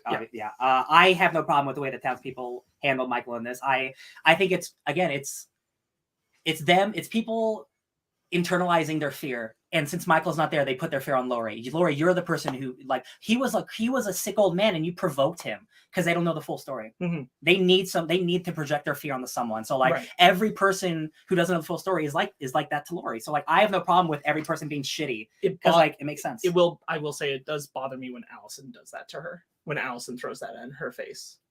That's the like big confrontation before she storms out of the house to go meet up with Corey, when they're on the opposing sides of the door. And she says, "This was your paranoia got my parents killed." Yeah. And putting that on Laurie. And I'm like, but it's like the idea of the town infecting everybody, and like she's succumbing to it herself. Yeah. And like in the end, she ends up on the side of right, but like she has to see her mom fake kill her boyfriend first. Mm-hmm. Like I think for me, all of this tracks. Everything that they lay in it tracks. All the characters track. If this were the second movie, it would make all the mob mentality of the kills make much more sense. I wish that was the world we live in. Because then it would be a trilogy that actually makes sense. Right. But unfortunately, it's not. It's not. Right. I still like. People are fuming that Michael Myers is barely in this movie, and I get it. I really do. I so get it. He could have been in it less, and I would have been happy for real. Because you know what? I got the 21st century Michael Myers and Corey. I got how does a Michael Myers be formed in a town like Haddonfield? It's like I love this movie so much because it's like it's trying to say something about evil, and it's like it's dealing with a copycat killer, but in a really like an almost spiritual, mystical way. There's a point where Michael Myers kills someone and his body's like rejiggering. I'm like, is he absorbing their essence? Yeah. Like, is it turning spiritual? Corey's eyes definitely changed color. So I don't know. There's some interesting shit happening. Gordon Green said something that I thought, I very much agree with. And I understand that this was kind of, this is the reason Corey is in this movie, is that what he said is you can't answer too many questions about Michael. Yeah. If you answer too many questions about Michael, it hurts the movie. This is one of the reasons why a lot of people don't like the first Rob Zombie Halloween.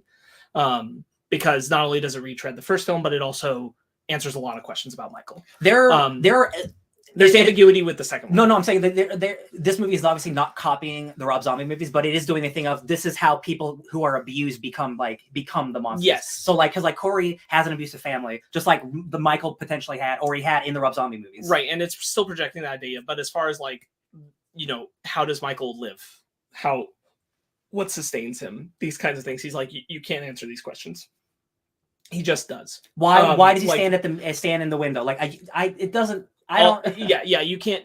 Well, I do think maybe we should have not dwelled on the questions quite the way we did in the first two films. I agree with that part. But like if his argument is that you can't. Sorry, real quick, Brandon. His argument is that you can't answer those questions about Michael. So we're going to find a way to explore related questions through Corey, and I think that is very smart. That is the right way to go about it, the right way to get people to think about something without giving clear answers about the other. And that Michael will always, like in Gordon Green's mind, like Michael must always feel like top dog.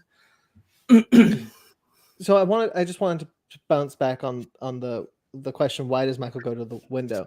That is answered in Halloween Kills, at least to the point that people are speculating too, which is the only answer you ever need, is a speculated answer by the characters, especially when it comes to a character who's meant to be as ambiguous as Michael Myers. They say he's looking in. There's something about his reflection in that window that where he sees himself. He sees through his eyes or something like that. And I really like that, because I noticed the second time watching all three that David Gordon Green does some really cool stuff with reflections in all three of these movies. There's some really great shots with reflections. Michael looking at a reflection, Michael being seen through a reflection, and I really, really like it every single time. And so like I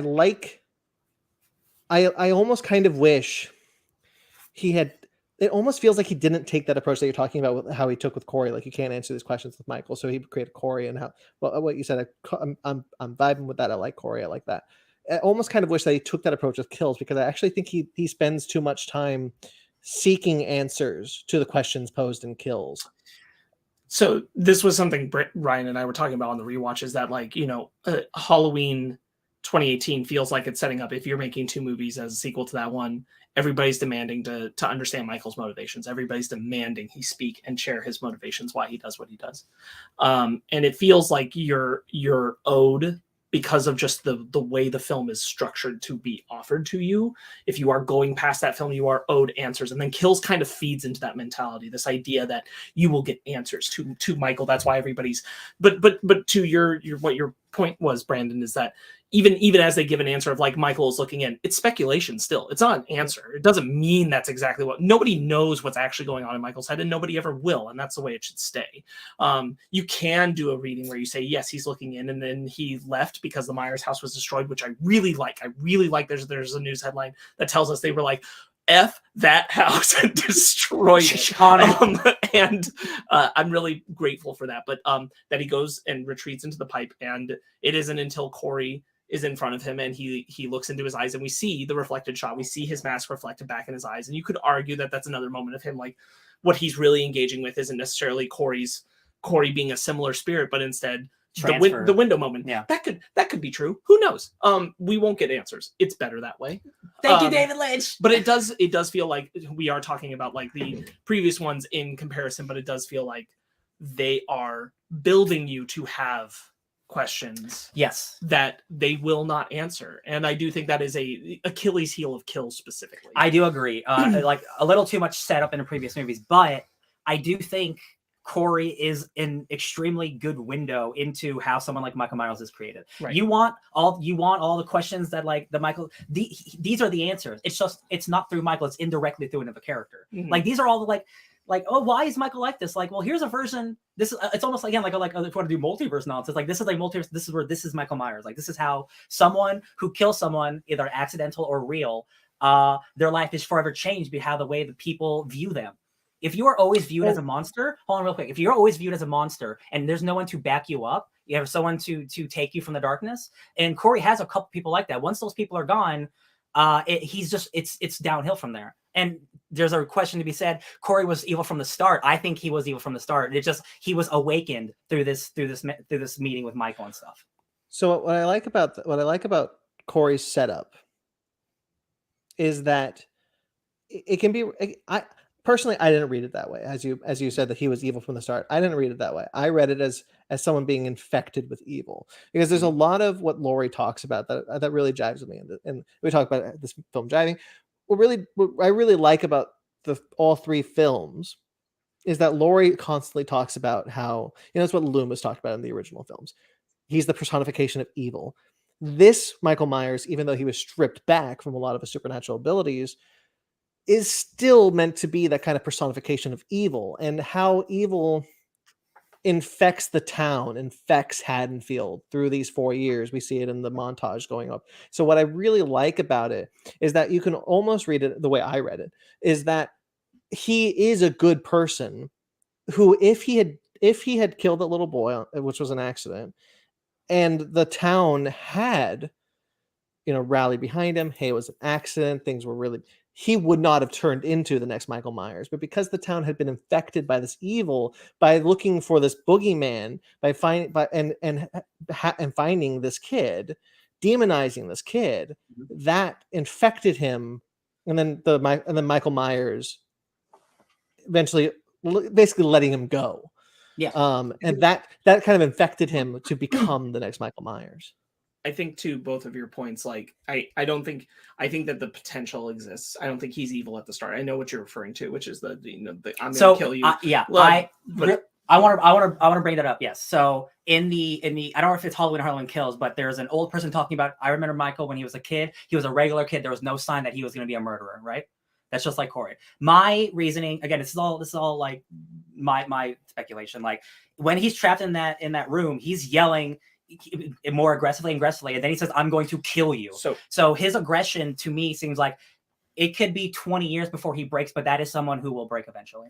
That's what I think. In just a reference in Kills, it's the guy talking to Frank in 1978, and he's saying that Michael was always a little strange because he would just stare out the window in his sister's room. Okay. And that was the thing they noticed. He didn't say like, oh, there were no signs. He just says like, it seemed like a nice kid, but he was 6. Like, he was just really. But that's what I mean. That's what I mean. Yeah, but he was always strange because he would stare out the window. Like if they are saying anything, they're pointing out the window thing. They're not really like saying like there were no signs. I'm saying he wasn't violent, is what I mean. Sure. Yeah. But with what I think is important about it is that what I think they're really doing is all of it is choice, right? Because if you're taking in Laurie's narration about her memoir stuff, then she's saying it's a choice. It's a choice to embrace the darkness. Corey himself says it because he says when you looked in Michael's eyes, you should have let it in what you felt. God, that's so you should have just let that in. That's so sinister. So I think the potential for evil exists in Corey. Yeah. I just don't think he was it because we also get the dad of the kid who's there and he's like, I know the guy who was watching my kid that night didn't kill my son. Mm-hmm. I know it.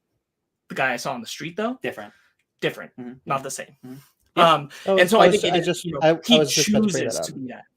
What? I was just about to bring that up. The guy at the pool house, the bar, because like I really love that moment where he's like, I was going to pull over, prove the town wrong, prove my wife wrong. That kid didn't kill my son. But like he looks at the kid, he looks at his eyes now and he sees that evil that Laurie is seeing because he let that evil in. And I think that's a really good moment. I really like everything they did with Corey in this. I think Corey represents a lot of really great stuff. Rowan Campbell, who plays Corey. I'm not familiar with this dude's work.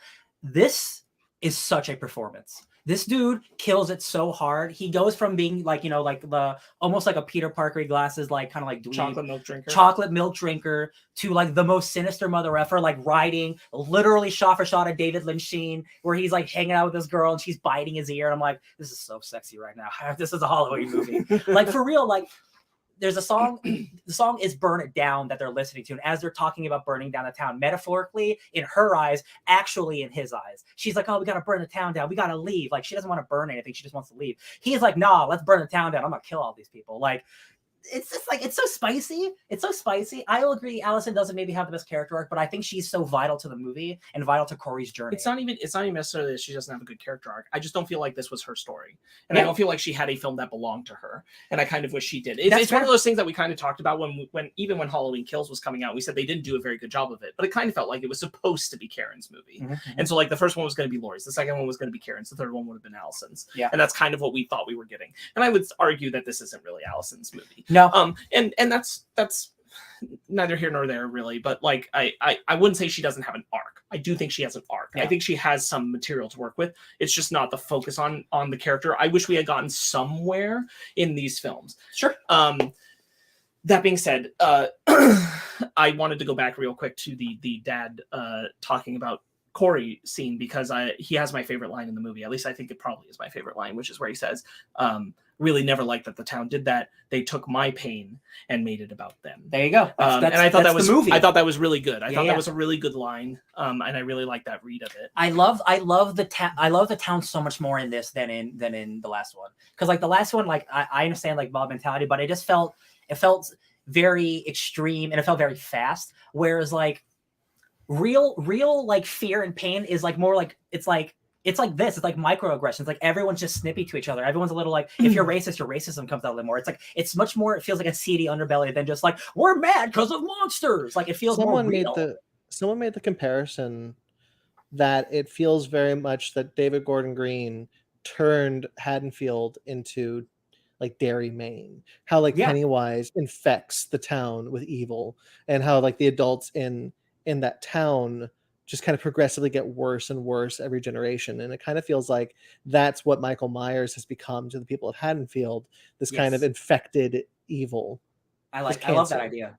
And I think they do a good job of like distinguishing that, like, even as Corey is copying Michael, he's very incel in his way. He's a very selfish focused killer. If I can't have her, no one will. It's not the motivation. We know his motivations. His motivations are not Michael's. Well, like, as much as he's reflecting like how a Michael could be created, to some extent, his motivations are very, very crystal clear, which is like he kills the doctor who mistreats Allison. He kills the nurse who took the promotion. He kills the teenagers who bully him. He kills the radio person who bullies him and Allison. I want to addendum real quick on that point. A lot of the kills in the previous two movies, it's a slasher movie. They're all not personal. It's just Michael killing people. Almost every kill in this movie is a personal kill. Right. Because of Corey. Because for Corey it is personal. These are all premeditated choices, which is not how Michael does it. Absolutely. Yeah. He is operating completely differently. Every one of his kills is for personal gain. He becomes so cocky when he's like, okay, like I'm so good now. I'm just gonna take his mask. Yeah. I'm just gonna be Michael Myers now because I'm so good at it. Right. I love Corey. Man, I knew about this. I didn't tell you guys. I knew about this shit months ago that there was a lead new character and people hated the test screenings of this movie. So I was ready. You didn't tell us the specifics. I did not tell you the specifics, but I knew the direction the movie is going. It's not about Michael Myers. And I was like, cool, I'm going to hate this movie. The reviews come out, cool, I'm going to hate this movie. The marketing, cool, I'm going to hate this movie. Then I watched the movie and I'm like, why is this a weird art house movie? Like it's insane. I want to keep it back on Corey's motivations.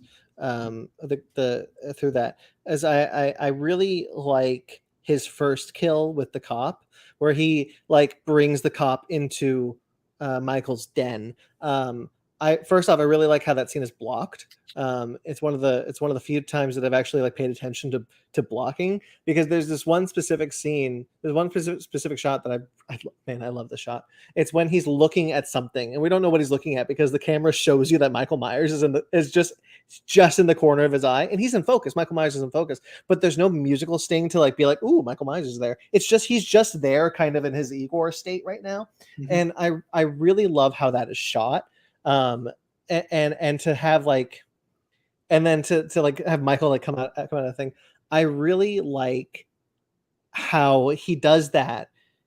And you can read, and again, going back to the read I have of like, he's been infected by Michael Myers. He wants to know how to kill like Myers. How do you do it? How can you do this? And he like, and Michael like kind of agrees to show him.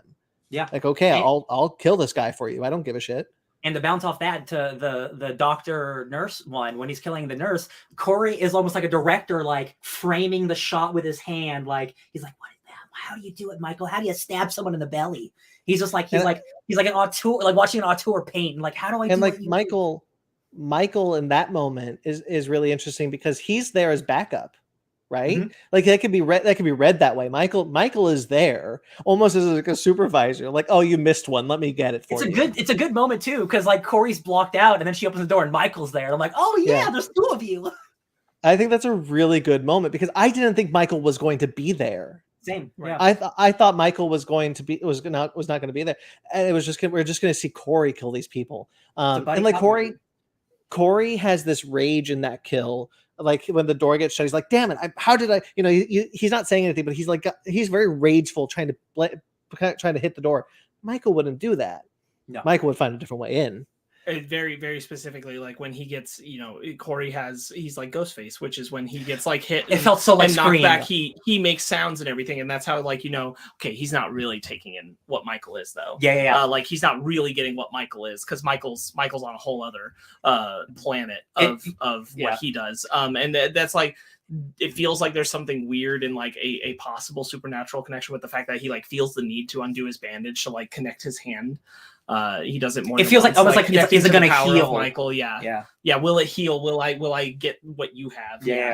Yeah, because he sees like Michael kind of like regenerate, like his essence regenerates when he's killing that cop almost, which I think is awesome to see because he's got like then he's like, oh, I'm Michael. They never like it's a short scene. They never obviously they don't have to explain it. I don't want to, but he just like, and I'm like, are you just like emotetting right now? Are you hell raising right now? Your body's just remorphing like. I love it. I love how like nonchalant almost it is. The thing that I really connect with Michael Myers, just in all of the Michael Myers films I've seen all but the Rob Zombie films and the last two of the originals. I like how Myers is an artist. You know, he really is. He'll stage a scene. He doesn't care. He'll be in 2018. He kills that babysitter, moves her, puts her in a chair, puts the cloak over her to make a ghost, and then puts the Big pumpkin. John, Big John, Little John.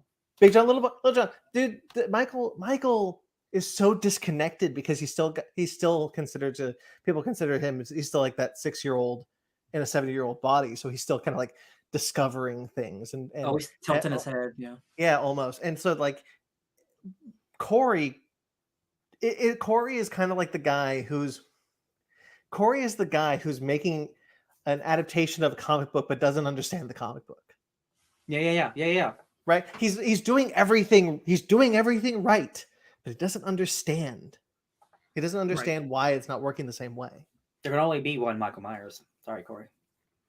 So you're not going to see Corey lift a girl up by her neck and then stab her to a painting in the not strong enough. Hang there. Well, I mean, I guess he could be eventually, but no, but like he's not.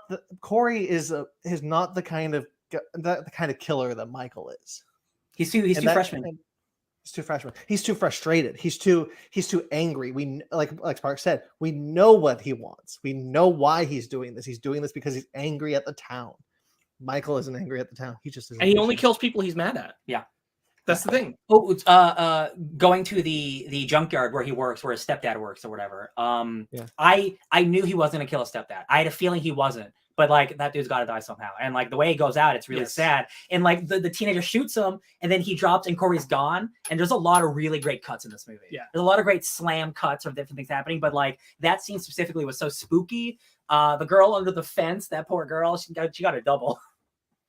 I really liked how I really like you talk about cuts. This is what I wanted to say. This film has my favorite cut in the whole franchise, which is the cut after Michael he killed the doctor and the nurse, and for a split second I thought Michael Myers was on the back of that motorcycle. Everybody did. It was elation in my like. There's no way it could have happened, but like it's like sweet cut and the music's playing and you see Corey, but you don't see who's behind him. It's like no fucking way, dude. It was like a 10% chance. It's like we gotta go, Michael. I really like that. There's someone made the picture. I'm gonna show it to the video. Someone made the picture. Perfect. That's perfect. God. So this scene specifically, this little 10-minute scene, this is a direct, almost shot for shot from Lost Highway, a movie I just watched. The opening credits of Lost Highway are the white lines down the highway that are going really fast. That is a direct scene in this movie that happens during the scene. It feels super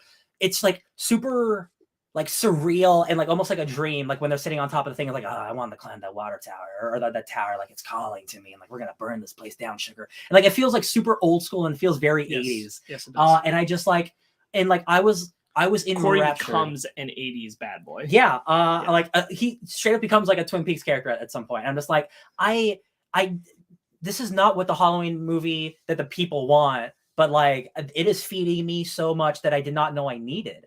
And again, it's not like Michael Myers is in the movie enough for me. I don't have a problem with that. The idea of Halloween and the infection of the town stuff is so part of the movie where I have no problems with any of that stuff.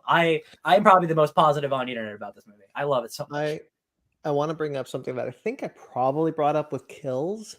I really like you can tell the attention to detail of all three of these films. I know that Kills and Ends were not in David Gordon Green's eye, and he might have been thinking about them, but like the intention for Halloween was not to launch a trilogy. That was the bonus because it did so well. Mm-hmm. But if you watch them all together, there's a lot of things that will kind of come back. So like in Halloween, a nurse and a doctor couple get in the car and drive off. They're main characters in Kills. And in this one, in Kills, that guy says, "Oh yeah, I work with Dr. What's his name?" That's the doctor who dies in this movie. So I really like how that kind of how they keep kind of setting up things that don't matter really. That like in Kills, we hear the radio station for a second, and then ends we go to the radio station. I just really like that kind of connection that is seeded throughout the entire trilogy. It really makes it feel like a whole. Yeah, initially I know the 4 years later thing was like a big almost like a red flag of like, are we just gonna do another Halloween? But like I really think that like it really helped evolve into whatever the story became, because like I think you need the years for Laurie to be who she is at this point. Like you can't do it like a week after Halloween or Halloween Kills, right? Like you're not in Cherry Blossoms mode a week after that, right? It takes a couple years to get over that stuff. So like I love the finale like between Michael and Laurie is cool or whatever, but like with Corey and Laurie, where he stabs himself right before her daughter walks in. That is such a misdirect that I didn't see coming. Because then, like, oh my god, you're gonna turn! It's so good, it's so brilliant. I love it. I thought it was. I was shocked in the theater, like hardcore. Yeah. Did you guys notice? I could be way off base, but I'm pretty sure this is the case. Corey Cunningham and Michael Myers are the only two names with the initials with the alliteration initials. Yeah. I think that's a clever detail. That's a nice little attention that they did. Comic book characters and murderers. I really like Frank. I liked him in Kills. And I like him fine enough in Halloween. Quiet. And it's really nice to see them kind of get a rom-com for about 5 minutes. Yeah. And I adore that scene. I like your hair. She like twirls her hair. She's like, "Oh, thanks. I like your face." I mean, I want to see more. That's adorable. That's adorable. I love that scene. I love it because I didn't catch this. Somebody else did online, but like Laurie has been trapped with this fear and burden for 40 years. This is the first time that she's ever felt like a teenager again. This is the first time in her life where she gets to be a real person since she was a teenager. So of course she's going to be flirty and lovey-dovey and like, because she's never got to experience that before. Right. And I think that's awesome. I think it's so great. Right. And like, again, the cherry blossoms keep coming up thing. I think that's so cute. Yeah. Frank, he's in the movie just enough to be like, hey, I'm still here. Don't worry. I'm like, that's great. You're cool. You guys are the cute. chemistry between that actor and Jamie Lee Curtis is really good. They've got really good romantic chemistry that I don't think Kills prepared me for, because Kills they're in a hospital. The two of them are in a hospital bed for the whole movie. You get like a scene of it. Yeah. And so going into this one, that grocery store scene might be one of my favorites of the whole franchise. It's a real nice. I really think that is a stunning scene. It's how crazy is it that like one of your favorite scenes in a Halloween franchise is a grocery scene. One of mine is just people like sitting on a roof talking about burning it down, like nothing to do with Halloween really. Like what a weird movie. I get people not liking it. I don't think this movie is like a 35% Rotten Tomato. Like this movie is like hardcore. Not people like this movie, and I get it. I really wish people understood that, like, not liking the vibes of a movie and thinking it's like a piece of trash. Like, I think in a couple of years, this movie is going to get like a second win, and people, especially art house fools, they're already recognizing it. All the spooky people who like the shit, like, oh, you guys recognize it already, and like even you guys, like, well, like might not as hot as me, recognize like they're doing cool shit in this movie. So like, I hope this movie gets a resurgence down the line. Kind of along that same vein, to kind of keep it there for a minute. I think Halloween Kills is a very clumsy movie. Yeah. I think Halloween Ends is also a clumsy movie, but not in the same way. And certainly it's a more ambitious film than Kills is. And I think that's kind of where it works for me, is in its ambition. Yeah. And I think pretty much everything, again, what Kills set up, I'm glad none of that stuff was paid off, because it's honestly stuff I don't really need answered. So like the fact that it was just its own thing, I get it's a bad way to end a trilogy, but this movie is so interesting. It's the most, I mean, besides like, you know, maybe the Rob Zombie movies, like the most interesting Halloween movie, because like it doesn't feel like a traditional one, but it still has all the merits and all the values. There's a lot of reason why people are comparing like the Rob Zombie Halloween 2 with this. Yeah, we talked about it before. Yeah. I mean, like, hey, That's- Season of the Witch. People were not happy about like, where's Michael Myers? This is an anthology. Well, that sure. was always the idea for Halloween. Right. That was always the idea. Yeah, people hated that. Yeah, and I'm just like, every couple of movies, whether they're good or bad, because they're bad Halloween movies, but like every couple of years they try something that doesn't work. But like this time, man, it worked. It worked way better than I could have anticipated, and hopefully in the future people will agree. Yeah. I liked that, you know, for Corey, he is like the kind of nebbish guy.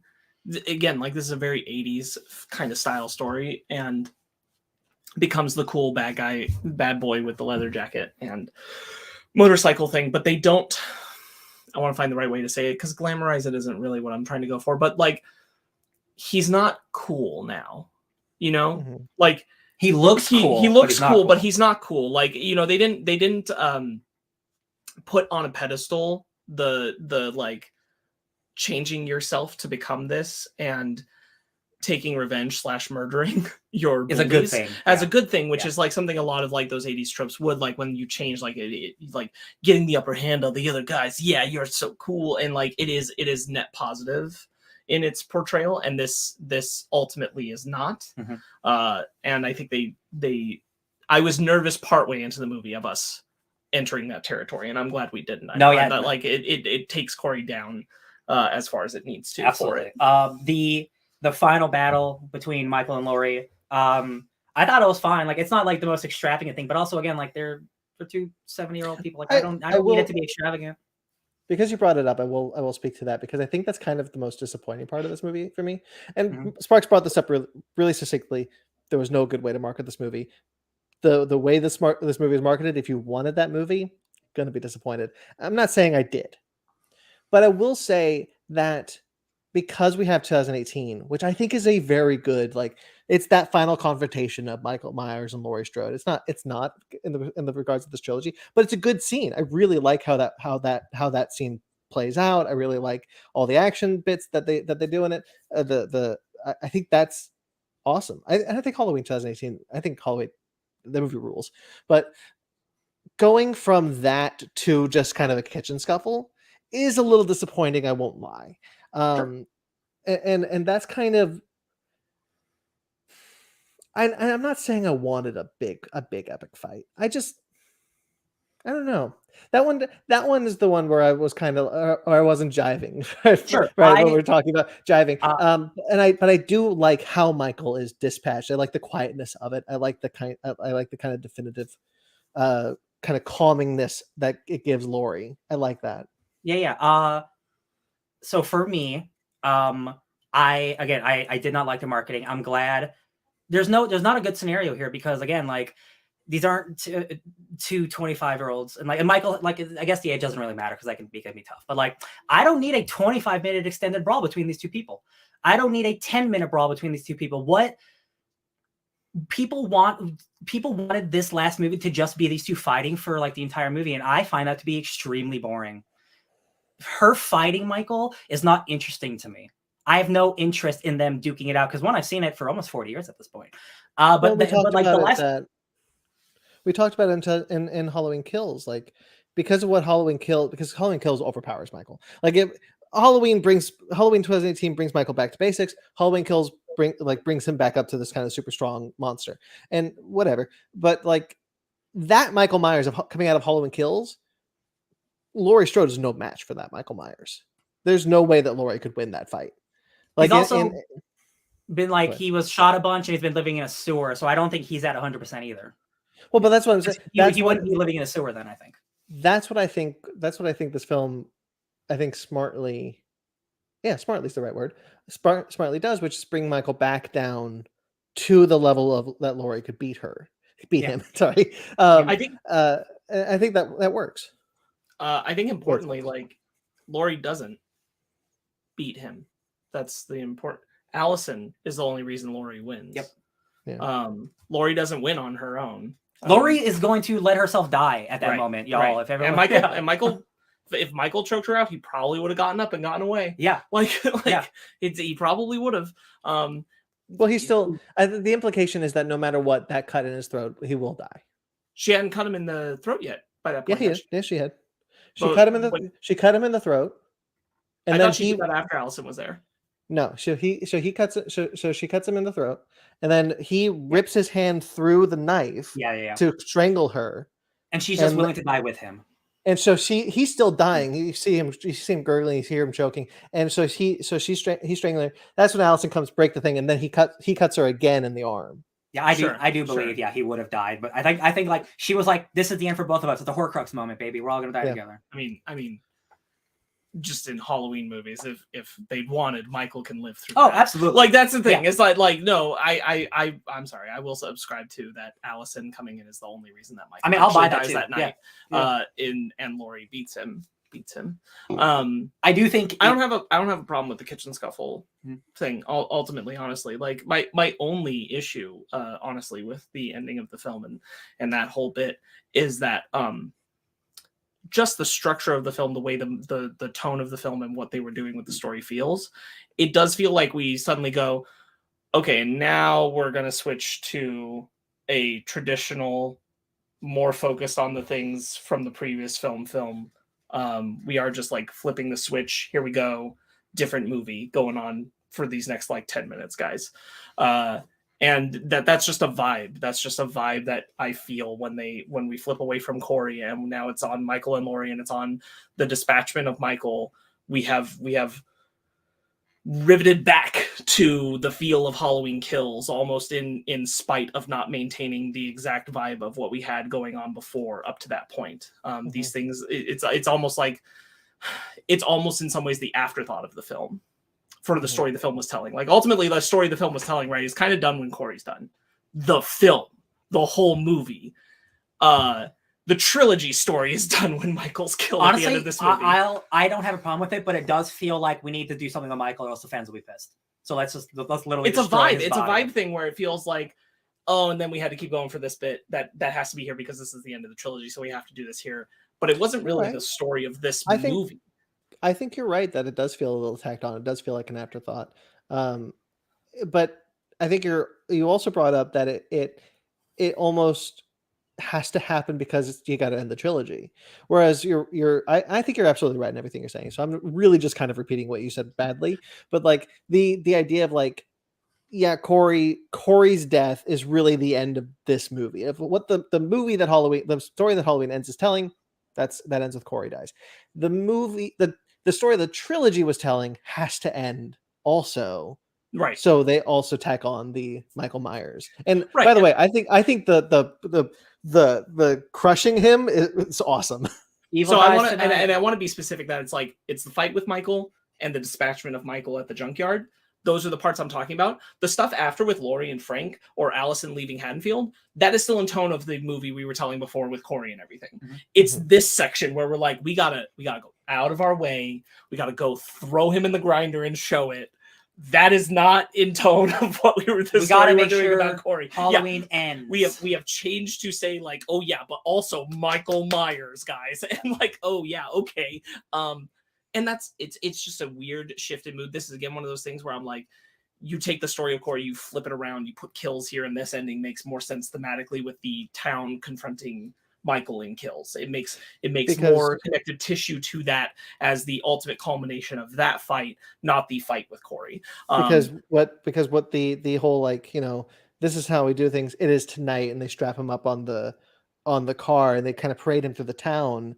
So, and then it's time for this town to start healing. That you're right. That does kind of feel more in line with the story that Kills was telling, with the town having become riotous, trying to kill Michael. Right. Like this would be what happens after they successfully, like with Laurie probably there and present, beat the shit out of him in the street and then strap him to a car.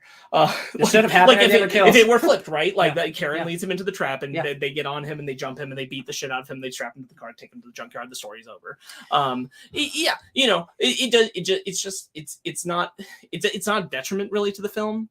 Honestly, because again, like the successful story of Corey Cunningham is told. It's just kind of one of those things where like, oh, this feels kind of weird because it feels like it had to be here, not because it was naturally like part of what we were doing with this night's story.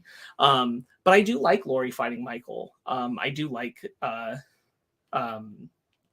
it's the way I wanted to say, like the way that I personally like the way she uses the environment to pin him. Yeah, I think it works for me. I feel like it feels just as as desperate as the final confrontation of the original feels, where Laurie's just pulling every trick she possibly can just to make it out on top. And I love the moment after, it's brutal and it's like very silent, but like after she slits his wrist, and like she's holding his hand and she just like lets go. It's like they have like, they're not, obviously he's a bad guy, but they have such a relationship together over these decades, and it's like it's finally ending. And even then, that's something Laurie's projected on him. It's not how Michael thinks of her. It's something that's Laurie's so projected true on him. Oh my god, yeah, because even she is projecting something onto Michael those Myers. podcasters from the first movie, everyone always projects on Michael. Michael's just like, I just want to kill guys, I don't care. Stop thinking about me so much. Nobody understands Michael. I love that. I love it. Yeah, even Laurie is always projecting an idea on Michael. Yep. That's what I really like about all three of these films that started with Halloween in 2018. Michael doesn't care about Laurie. To him, Laurie is nothing. And so I like that the films almost kind of like have to find a way to put them together, and that becomes like the issue, because like in Halloween Kills, there is no confrontation between Michael Myers and Laurie Strode, because Halloween Kills, everyone, even Karen says in Halloween Kills, like, he's coming here, and then they convince her like, wait, no, this has never been about Laurie. Yeah. But Laurie never hears that, right? Like, Laurie never hears, this has never been about you. Because again, like, Michael shows up at the house at the end. It's like, Frank he's not there. He's not there for her. He's here for the mask. Frank does say that to Laurie in Halloween. When they're in the hospital, he says, this isn't about you. He tells her that Dr. Sartain was driving him to you that night. Dr. Sartain. So she does hear that. That idea does exist.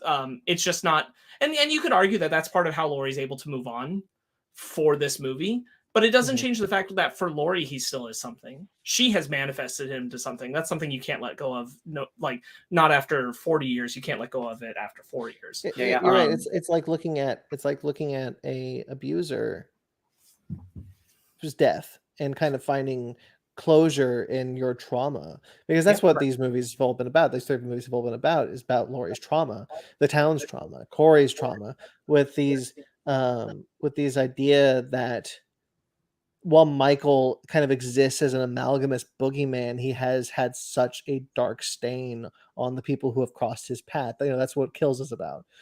Because Kills brings back everyone who survived the first movie. Right. Just to kill them again. Hell yeah.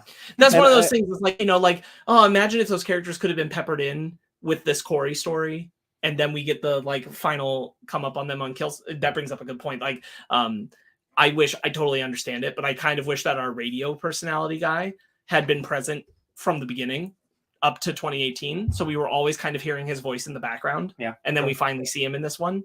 Thought that would have been cool. It would have been cool. Yeah. There's a shot that I found funny in Halloween. And so in Halloween 2018, we see Halloween Kills, we see Allison's boyfriend stumble upon Officer Hawkins, who had just been stabbed by Sartain at that point. Also run over, but we forget about that part. Also run over, just to kind of finish the job. And in Halloween, this isn't the case, but in Halloween Kills, the radio tower is present. And I thought that, and that's kind of really funny to me, because it's like, oh no, we had the idea for the radio. Now we're gonna show you that. That's the location you're gonna see. I remember seeing that. Now that you brought it up, I remember seeing the shot and like thinking, oh, that's interesting, because they do it twice, right? They do it with Cameron, but it's also with the 1978 flashback when the 2 officers are like, he was looking at Haddonfield, a town where nothing happens, and he's looking out the stretch, and the tower is there. Yeah, that's pretty good. By the way, I Halloween Kills, the flashback film scenes are great. I think those are shot really well. Looks exactly like that original film. I think they're great. Yeah. I think that overall this trilogy is like, it's got a lot of issues. It's got a lot of messiness. It has a lot of like not bizarrely not feeling like it's in conversation entirely with each other, even though it's all made by the same team. What is this, a Star Wars movie? But even with that being said, it does more, all of them do more with what its setup is than most normally would. And I'd rather they be like these things that we can at least really spend some time thinking on and pontificating about. And even if we're wishing for better, like I still really like Halloween Kills for a lot of the value of like everything that's outside of the specifically the mob mentality with thinking that the other mental patient is Michael Myers. That's the one part that really just doesn't work for me. It's too sloppily put in, and killing Karen is a bad thing. But like other than that, like a whole lot of the ideas there I think really work. I think they would have worked even more in communication, as like it still just feels to me. We talked about this I think way back when Halloween Kills first trailer came out and they showed the town kind of rallying together with Tommy, and I was like, man, this kind of feels like what you do with the last one though. Yeah, where you get the town like all like ramped up and everything. And I still feel like that's I'm glad that this is a personal story. I'm glad despite everything that like this is what we have, because I think this is a more interesting film in itself.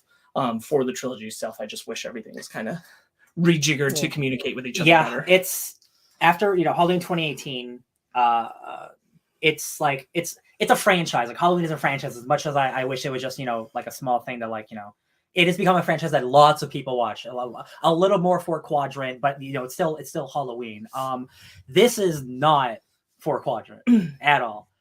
This is very much like you're either gonna vibe with it or you're not. And like it's again coming off of Kills, like I just don't know if they were just gonna make a movie of Michael's gonna kill again and Laurie's in the way. Like I just don't know what could be interesting about that at all. And of course they could have probably thought of something. I'm not a filmmaker, but like Jesus, like this is so much more interesting and thought-provoking. And I think we've had like meaningful conversations as opposed to like, wow, I like the way the guy got stabbed, right?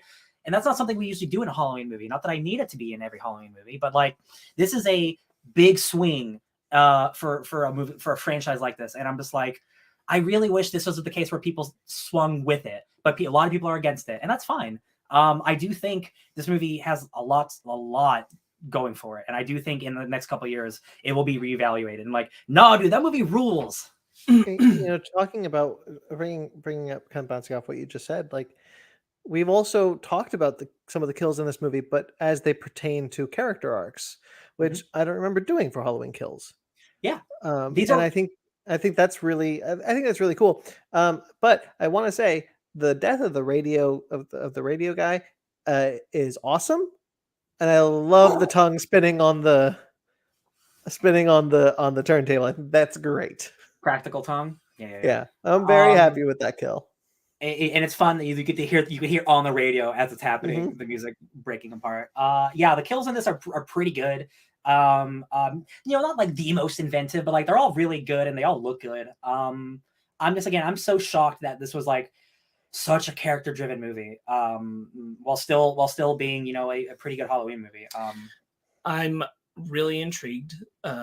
They do have official film novelizations, and there will be one for this. And David Gordon Green's kind of talked about how like they've really run with the through line of like Laurie getting to make her memoir and how like that would carry from. I'm wondering if like maybe in literature ways some of this would make more integrated sense for Laurie, specifically going from Kills to this one. That'd be fun, yeah. Like a fake memoir. That's actually a fun idea, yeah.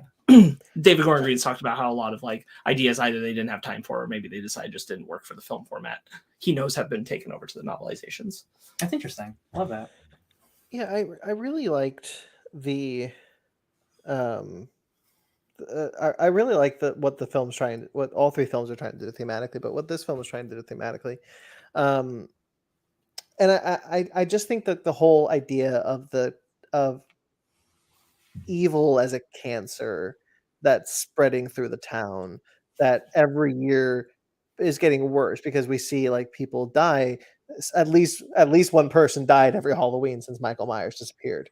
And I think that's kind of a really cool way to take Michael Myers, to take Haddonfield. And it is something that I haven't seen all the Halloween movies. I've seen most of them, but it is something that I have not seen before. Definitely. And I'm really glad that I always say, regardless if I like it or not, I always prefer a swing. Yeah. The Rob Zombie movies definitely, I feel, are the most in line with this movie, because dealing with like, that is just like, oh, what if Corey was Michael? Michael was abused as a child and all this stuff happened to him. And the Loomis stuff, I I love the Loomis stuff in that movie because Mhm. like Loomis is a shithole in those movies, God. And like the grift of like again like using other someone else's pain to take it onto your own is like what this entire movie is about, and somewhat of the last movie too. I just think it's so smart, and it's so I wish Kills fed into this more, so it felt like a more natural conclusion. Because I love this movie, but it's not a natural conclusion to this trilogy at all. But it's so good and it's so inventive, and it's just like, again, I never thought I would see something like this, especially in like a Halloween movie. Like it's and the worst I think the worst just like sad thing about it is that it's created greater diminishing returns on kills by being good, but being good in a way that doesn't satisfy to the weaker points of kills and makes them more egregious. That's always just kind of sad when that happens. It's just a bit of a bummer. I mean, you kind of get the same thing with Last Jedi, right? Where Rise of Skywalker makes the great things about Last Jedi suffer for Rise of Skywalker. And you know, like you can still stop at Last Jedi, whereas you want to get to Halloween Ends. But like you still have the knowledge of like how these things didn't work in service with each other, and it's kind of the same thing in a reverse direction. I really wonder what they were thinking originally. I realize that Halloween Kills and Halloween Ends were written at the same time, shot back to back. I get that, but watching the extended ending is so wild to me that at one point, I don't believe that at one point, whatever that extended ending was meant to be was leading into this movie. I find that very difficult to believe. So I do wonder, was there a world at one point where these movies were a lot closer together? I think even without the extended ending, the intent of Halloween Kills End is still like, it's Michael versus Laurie next time because he killed Karen. And that's like, even in the theatrical version, that is still the implication. It is quick cutting between Michael looking somewhere and Laurie looking somewhere. Like they're looking at each other, like they're looking at each other for their showdown. Like it creates that vibe regardless of which ending you watch. And this film does not feel in communication with that ending at all. Just curious to wonder, like, what was the... it's very weird. It's just very weird. It's very interesting, the fact that Green was working on both of these at the same time, and like the fact that they don't really connect with each other as clearly as or to the benefit really of the second one as much is surprising. It's just interesting. Like sometimes you're just too close to a thing, I guess. It's been fun watching interviews with Jamie Lee Curtis, because you can't talk about, obviously, like you can't spoil any movie you're in, but this movie specifically, there's a hook that they just don't reveal in the marketing. So she's just like, yep, final fight with Michael. I wonder who wins. Like she can't say shit, and she's just like, I just think I'm gonna be fun on screen for a couple minutes. And I'm really glad they kept... I don't think there's a world where Corey would have been in the marketing as like the Michael Myers Corey, but I'm really glad they did, because every shot of Michael Myers in the trailers, well, not every shot, because there's stuff in the kitchen, but like except for the kitchen though, it's Corey. And I think that's really cool. And I think that's really cool. There's another shot I want to highlight before we kind of get out of this. I really love when Corey goes in to steal Michael's mask. I think that's a really cool, again, talking about blocking, I think that's a really cool shot, how we stay in the tunnel. The camera stays in the tunnel, and we see them scuffling around in the den. I really like that shot. I think the shot is great. There's 3 Michael Myers gets up moments in this movie, and they're all great. One of them is in the sewer after Corey beats his ass and he gets up. Another is after Laurie stabs him in the sternum, and then in the kitchen he just stands up and pushes her into the refrigerator. And I'm like, that is so baller. Reminds you how strong he is. Yeah. And then the final one is Corey falls off the roof of the DJ place, and he's like, oh, and he gets up just like Michael, and I'm like, yo, you evil man. Good. There's even a shot where, like, I think this movie, honestly, I think this movie telegraphs that this kid is going to become the next Michael, because there's the shot when the first time we see him in the Scarecrow mask, which is at the party before he meets Michael Myers. He has this moment where he tilts his head, and the blank expression in the mask. And I think that it was in that moment where I noticed, I was like, oh shit. He drives to Laurie's house and he does the Michael thing outside the bushes. But that's after he meets Michael. I told Ryan that, like, I clocked, oh, he's gonna be our killer guy when he's when we see him at the garage the first time, the junkyard, and he's in the blue jumpsuit already. You're right. And I was like, okay, so he's our guy. Got it. He's the new Michael. Right. Yeah, I liked. I forgot what I was gonna say. All right, never mind. Yeah, I don't blame people for not liking this movie. There is a part of me that's like, hey, you didn't get what the movie marketed. That doesn't mean you have to hate the movie because you don't get what you were promised. Like, try to enjoy the thing for what it is. And I get people not accepting this movie, but again, like, just an hour of these two old people fighting each other is not the movie I wanted to see, and that is the movie what a lot of people apparently wanted to see. To be fair to that audience, a lot of the complaint isn't necessarily that it's not just about Michael and Laurie fighting the whole time. It's that it's not about Michael. That's like it's not featuring Michael in most of the film. Sure, I should say it that way because it is still about Michael, but it's not featuring Michael in most of the film the way that they anticipated, and that's really what it is. It's more that than it is anything. I'm just saying, if a movie's good, you should still like. That's true. Like, that's true. Like, oh, you didn't get enough fighting in your Halloween movie. But like we said, you know, the marketing does set you up for failure in that regard. The end of the previous film sets you up for failure in that regard. It sets you up for this big final moment with Michael Myers. It's what we all figured the movie was. People aren't wrong, I think, for wanting to have anticipated that and wanted to see that. And usually, generally, if you go in with a strong vision of what you kind of want a movie to be, it's going to take a second watch for you to reassess. No, I know, I get that 100%. I just wish people had broader imaginations than just watching these two old people fight for an entire movie. But let's also be honest. Like, generally, when this happens in a horror franchise or just horror in general, the majority audience doesn't usually bounce with it. So, like, I don't expect a lot of people to get on board with this. This isn't usually the type of film that they get on board with anyway, regardless of. It's honestly, it's too artsy fartsy in a way. Yeah. It really is. Like, it's more about themes than it is about murder, and that's a problem for the murder fans. Which is. That's fair. I can't blame you. I had such a good time. I guess also because my expectations were so low. So like, but we also got to remember, like, we're the people who are saying, I don't want to see the movie that the trailers are marketing. Whereas there were people saying, I wanted to see that movie. Yeah. So, like, they're boring. All right. On that note, rate it while I massage my dog's throat. Oh, I thought that was my chair doing that. Man, this is my favorite of the three, for sure. I vibed with this movie harder than I could have anticipated. Definitely not perfect. I'm gonna give it a 9, hard 9, big hard 9. Corey Cunningham, you're a what a character. Love your scary eyes. Sparks. I think it's unfair that this film has to be weighed down by the pressure of everything else that had to be brought to the table. Like, it's fair in the sense that it is the third in a trilogy, and like they kind of knew what they were getting into, so they had all the tools to anticipate how to better mitigate this, and somehow didn't but that's more the fault of Kills than it is of this movie. Mm-hmm. This movie, I think, is bold. I think it's doing a lot. I think it's doing a lot of things I like to see most done, particularly in Haddonfield with the Michael Myers idea. And I think the film is mostly executed really well. As an ultimate conclusion to the trilogy and as a payoff of Halloween Kills, it falls short in a lot of ways. And it's unfortunate that we can't sit here and talk about how, like, man, they really just, like, what an incredible trilogy through and through, top to bottom. I wish we could.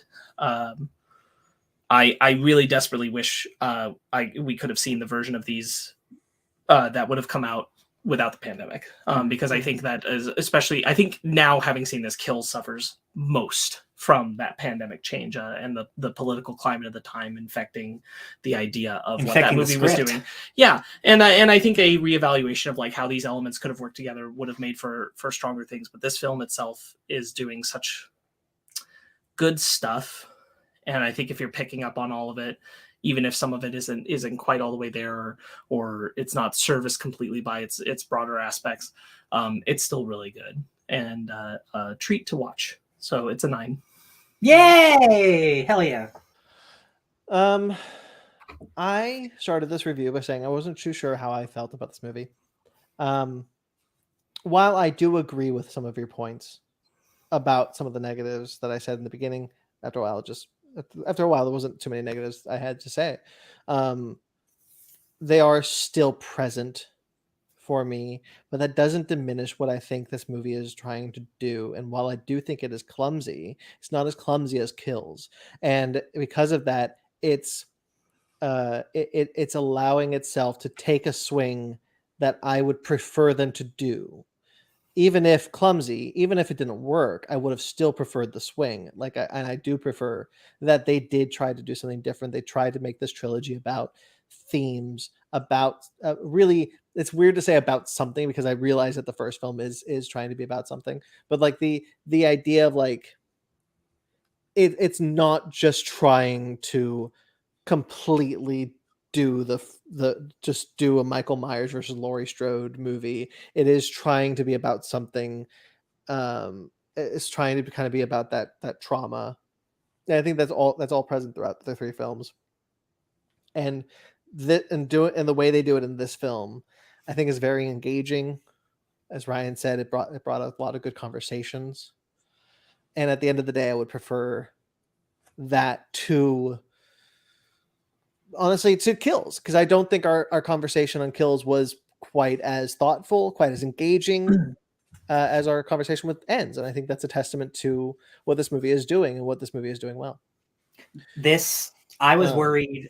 I was worried because he's directing a Exorcist trilogy after this, a whole trilogy worth of movies. So I was worried, but now that I've seen Ends and I know what he's capable of doing, because like I love Halloween, the first Halloween, but like this is a considerably more stylish movie, and it's doing more with the franchise. So like if he can do this from the start with the Exorcist trilogy, and he actually plans it out instead of unfortunate pandemic stuff getting in the way, then like I'm thrilled. I'm so excited for the future. Like sure. I love this movie more than I ever could have anticipated. And it's like it's not because of Michael Myers, and I know it's like why people come to this franchise, but like it is bigger than that. It can be bigger than that, and I hope some people see that in the future.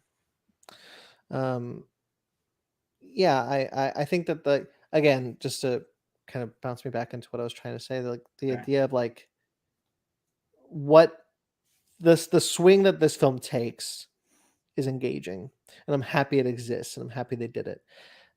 I still like the first film in this trilogy a lot more. So I feel pretty confident that my rating is a 7.5. But in the sense of, it's going to be very strange to say, I love this for what it's trying to do. So it's a strong 7.5.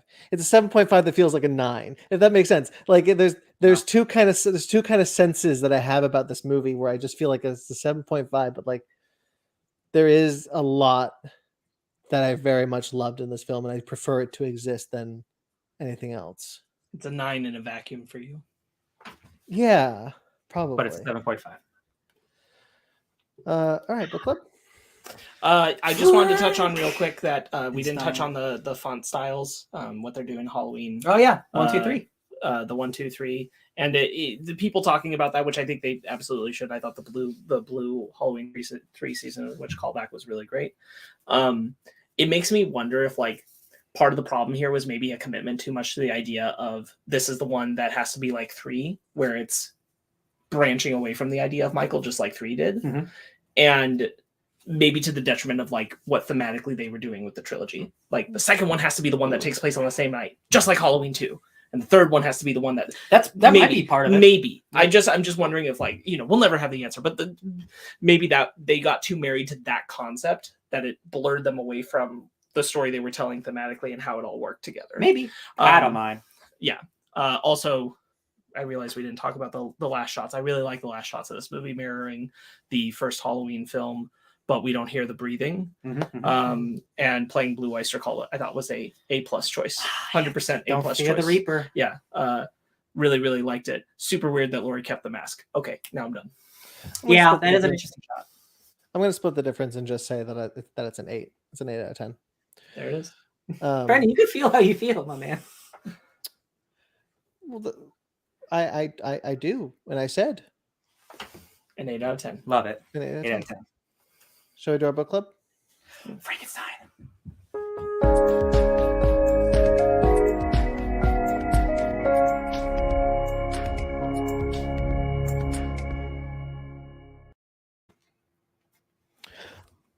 Okay, it's my turn. Book club.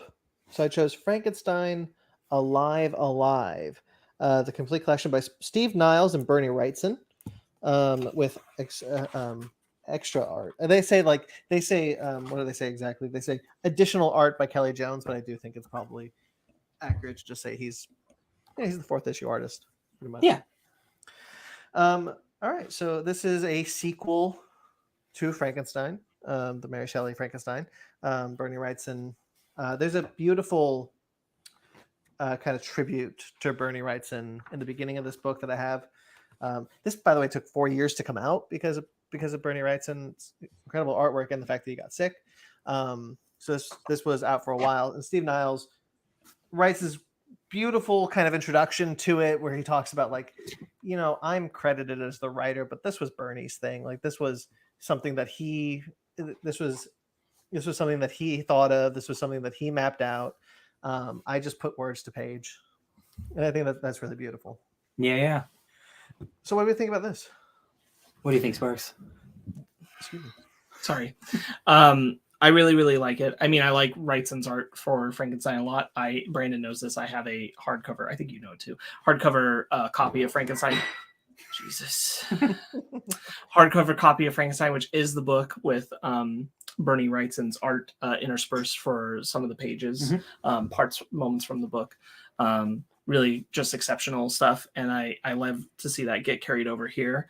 I think that it's kind of interesting how where the book ends isn't actually where Frankenstein's monster ends up, Frank, because we see where he ends up at the beginning. We see him with the circus, the freak show. We don't actually come back to that idea. We just get him telling us everything before moment.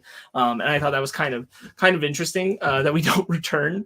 Maybe he had but plans for more. we stay in the place of his solitude at the end, which I think I think really what it is that there's an amount of, like, even if Frankenstein is physically here, he's mentally Frankenstein's monster, Frank, in this context, is physically surrounded by these people. He's always mentally in this solitude. The final, even though, but even if not a man, I am still alive. And any creature of this world, whether born of science or sorcery, deserves to live.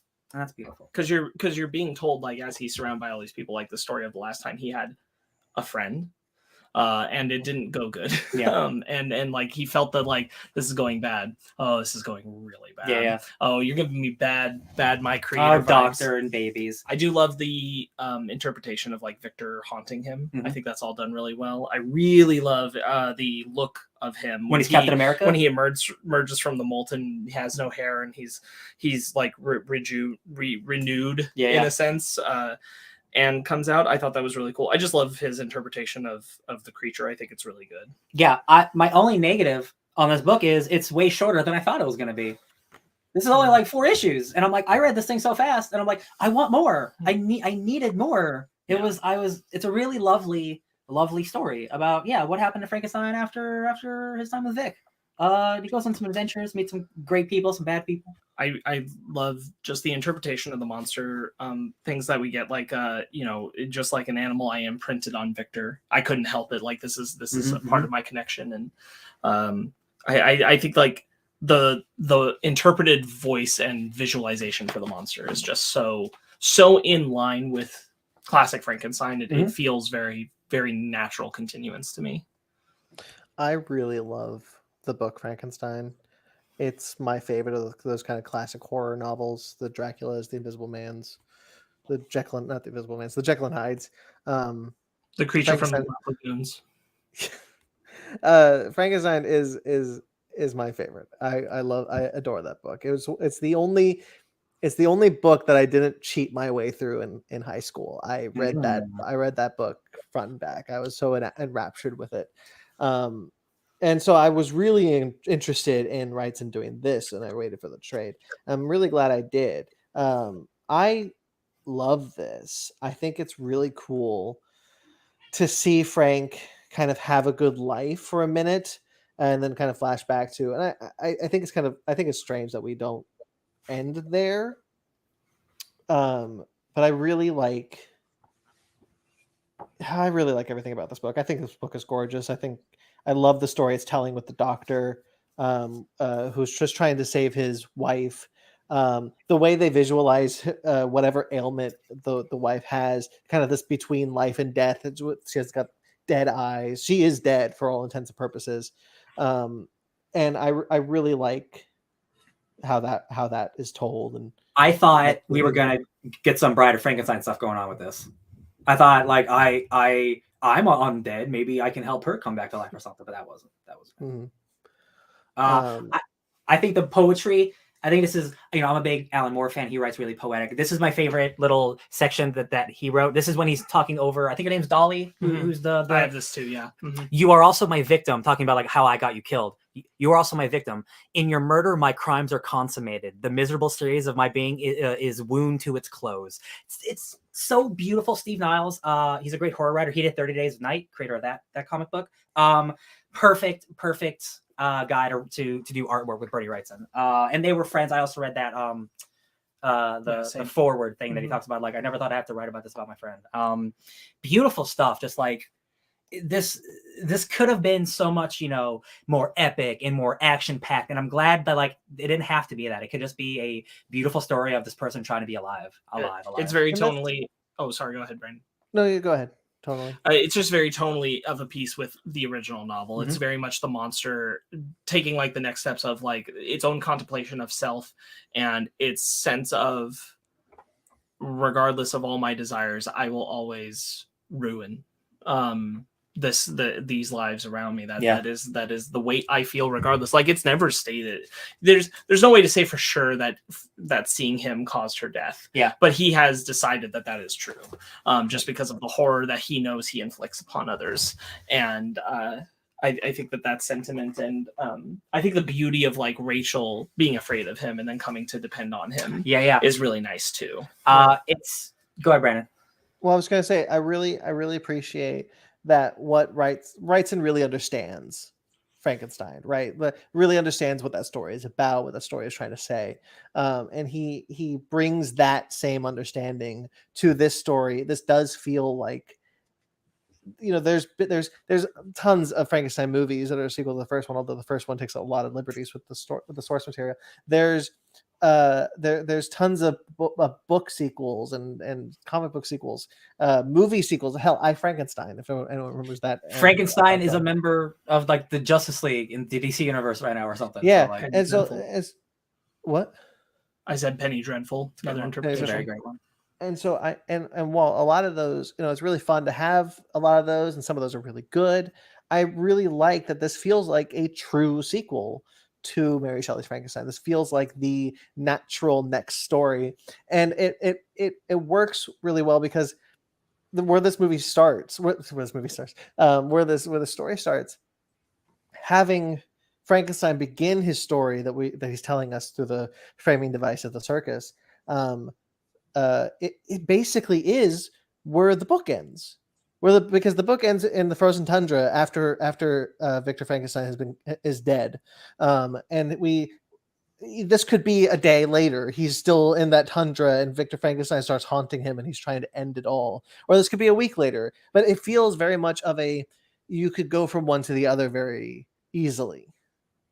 Right. I love that he's that the monster standing on a volcano talking to the ghost of Victor, and Victor's like, you murdered my brother, my best friend, and my wife. And Frank's like, yes, and I would have killed you too. You did in the end, but look, the mountain explodes, your doom is nigh. I will see you in hell, Victor. Perhaps you need a soul to go to hell, as he's just covered in lava. And I'm like, that is so baller. Oh my god, so good. And like Frank even says, like, is this actually an apparition of my creator? Is this just my subconscious telling me these things? I love using Victor as a kind of like dissenting voice within Frank's mind, trying to casting those doubts of his creation, of his life, even of his death, because he can't die. Right. I love when the house is burning down and Dolly's got the doctor like in an embrace, and like there was no time to stop for either of them. As we rushed past, I caught a glimpse of Dolly holding Dr. Ingalls in close embrace, both of them aflame. For just an instant, I saw Dolly seeming to grin, a rictus of agony perhaps, or a smile of triumph. To this day, I do not know. Oh, it's so horrific is as good as bad. I love it. Yeah, I really like the moment. I don't have it saved, unfortunately. I forgot, but where he's holding the baby and he says, "I knew instantaneously I cannot be a father." Yeah. And like that concept of where he engages his life. I also like going back to the Victor thing, like when he's consumed in the lava again. That is kind of like again like third life essentially is emerging from it, because for a long time he is not haunted by Victor again. Mm-hmm. It is not until he feels that he has caused the death of another that he begins to be haunted by Victor again. But up to that point, he doesn't see Victor anymore. Yeah. And the book ends like not where it begins. So it feels like maybe he had plans to do more, but just that it didn't have time. You never know. So Kelly Jones was the person handpicked by Wrightson. And I think for the most part, Kelly Jones, to me is an interesting choice to continue on. I really like Kelly Jones's work. It's very horror. He works very well in the horror genre, and it's interesting because his work isn't as detailed as Wrightson's is, and so it kind of creates a dissonance between the two art styles when it does happen, when the art styles just change. But what I really like is that this book includes Wrightson's original, because he had like rudimentally sketched them out to plan out this book in general. And you can see those pencil lines still in the fourth issue where Kelly Jones has taken over. Almost like they want to keep the outline that Kelly Jones was working with.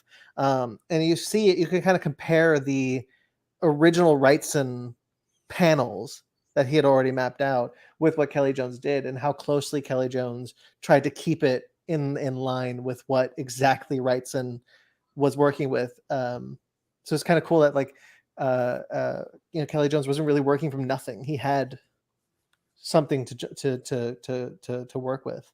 Yeah. I know Kelly Jones from doing Batman and Swamp Thing stuff. So it is, he's definitely less detailed than Bernie. But he has a similar aesthetic that he is a good choice to finish a book like this. It is, looking at those breakdowns in the back of the book. It is really, really cool. I love seeing the process of comic book creation. I love it. So seeing like the original layouts and like taking someone else's work and not like wanting to do their style, but not wanting to like just do one for one. Like, hey, I'm just going to copy your work. I'm still my own artist. Finding the balance there, I think must have been really tough. So it felt like his own work, but also Bernie's. But I think it works. You can definitely tell when it's not Bernie, but like it's still really good. I really love Wrightson's artwork. Like I really, really, really love his artwork here. Like I love seeing the pencil, the it almost feels like pencils, right? It almost feels like pencil artwork. You can kind of feel the graphite in the artwork, and the backgrounds are so beautifully detailed. I love looking at the doctor's Dr. Ingalls labs, because even in the far background there is still something that Wrightson has drawn in. It is not he no longer library. Kind of the library, exactly. Every book is super detailed. Like, man, that's so much work, Bernie. Come on. And it's beautiful because he wanted to put in that work, because it makes this feel so alive in a really interesting way. I really love this book. This is my favorite book that I picked this year. Yeah. My only complaint is like it's really short, and like it feels like it belongs to a bigger piece that unfortunately we'll never get. But it is a beautiful piece of work. Yeah. Anything else? Daddle, doer. All right, Sparks, it's your book club next week. Do you know what it is? Looking to see if it's available. Nope, I don't know. All right. What were you looking for? I'm not going to tell you. All right. Is it a book you bought downstairs? Yeah. Okay. All right. That'll do it, guys. That's the show that we do for you. Next week, Black Adam. Finally. It's here. The Rock's Black Adam. I am so ready for the DC hierarchy of power to change. I've been waiting for, I feel like, 10 years. We'll finally get to know what the hierarchy of power was, and now we'll see how it changed. Can't wait Alright. for him to be just a villain that whole movie. He's definitely not going to become a hero at the end. Can't Definitely wait. not. Definitely not. Cool. Ain't no All right. Superman recruiting him to no Justice League. Nah, he's definitely not in that movie. Yeah, Black Adam. Yeah, that'll do it. So make sure to like this video and subscribe to our channel. You can check out all sorts of other shows. You can of course check out Fake Nerds Watch, which I plugged up top, which has a new episode of She-Hulk Attorney at Law. New episodes of Andor and Lord of the Rings Rings of Power are coming. And we'll probably do some other shows we'll try and fit in before the end of the year. We'll do our best. Yeah. Basement Arcade is our video game Let's Play series. Some Spooktober videos coming, so stay tuned for that. Basement Arcade Pause Menu, which is our video game discussion series. We'll probably have quite a few episodes coming if Ben's saying he had a great time. I'm sure you guys seen the Instagram post. Ben had a great time, and he talked to a bunch of people. So stay tuned for some more Basement Arcades. I hope he passed out all those business cards that we bought years ago. Fake Nerd Book Club and Animation Station are, of course, other shows you can find on this channel. If you like this video and you subscribe to our channel, you can also support us financially on our Patreon or our TeePublic, where you can buy some shirts. Guys, if you want us to do more stuff, the easiest way to do it is by supporting us financially, because things are hard. And this year is tough. This year has been very, very tough. I will not be sad to see it go in the rear view. And of course, those are linked below or on our website at fakenerdpodcast.com, which is also linked below. That's our hub. You can find everything there, including the latest episodes. Thank you to everyone who listens. We greatly appreciate it. Thank you to everyone who watches the live show, and thanks to everyone who watches the rewind. We greatly appreciate all of your support, of course. Thank you to Jeremy Vellucci for all the music you've heard here tonight and all the music that you hear on the shows that I mentioned above. You can find him at Jeremy Vellucci _Wreck of Time, where you can also check out his band. Check out his band, Wreck of Time. Been putting out a bunch of cool music videos for a new album coming for their band.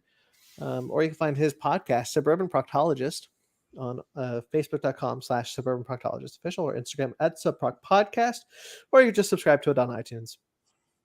Thank you to Mike Matola. Mike Matola is a wonderful human being who collaborates with us and puts up some really funny TikToks, and also did some of our logos. We love him. Support him. TikTok, Instagram, at Mike Matola. Also, thank you to original Fake Nerd Podcast member Ben Magnet, who could not be here. But thanks, Ben, for being an original Fake Nerd Podcast member. I wasn't sure what you were doing there for a second. Twitter, Instagram, and Facebook, all at Fake Nerd Podcast. fakenerdguys@gmail.com. If you'd like to get in touch with us personally, I'm at BT McClure on Instagram and Twitter. Sparks Heliopolis. You're Sparks, I guess. He said Heliopolis. No, but you're marrying me. Ooh, okay. Sparks My last name. Paramount. You can find me choosing the cherry blossoms at Sparks Witty on Instagram and Twitter, SPARKZ Witty.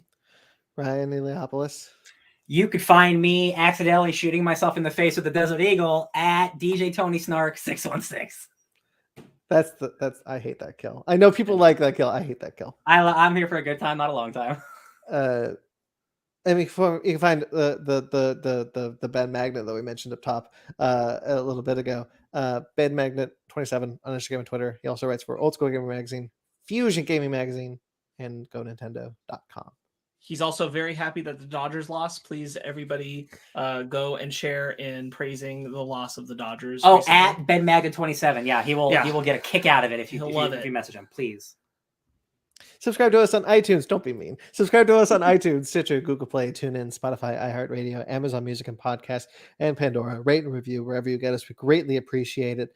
Like this video, subscribe to our channel, and until next time you see us, guys, stay fake nerds. Evil dice.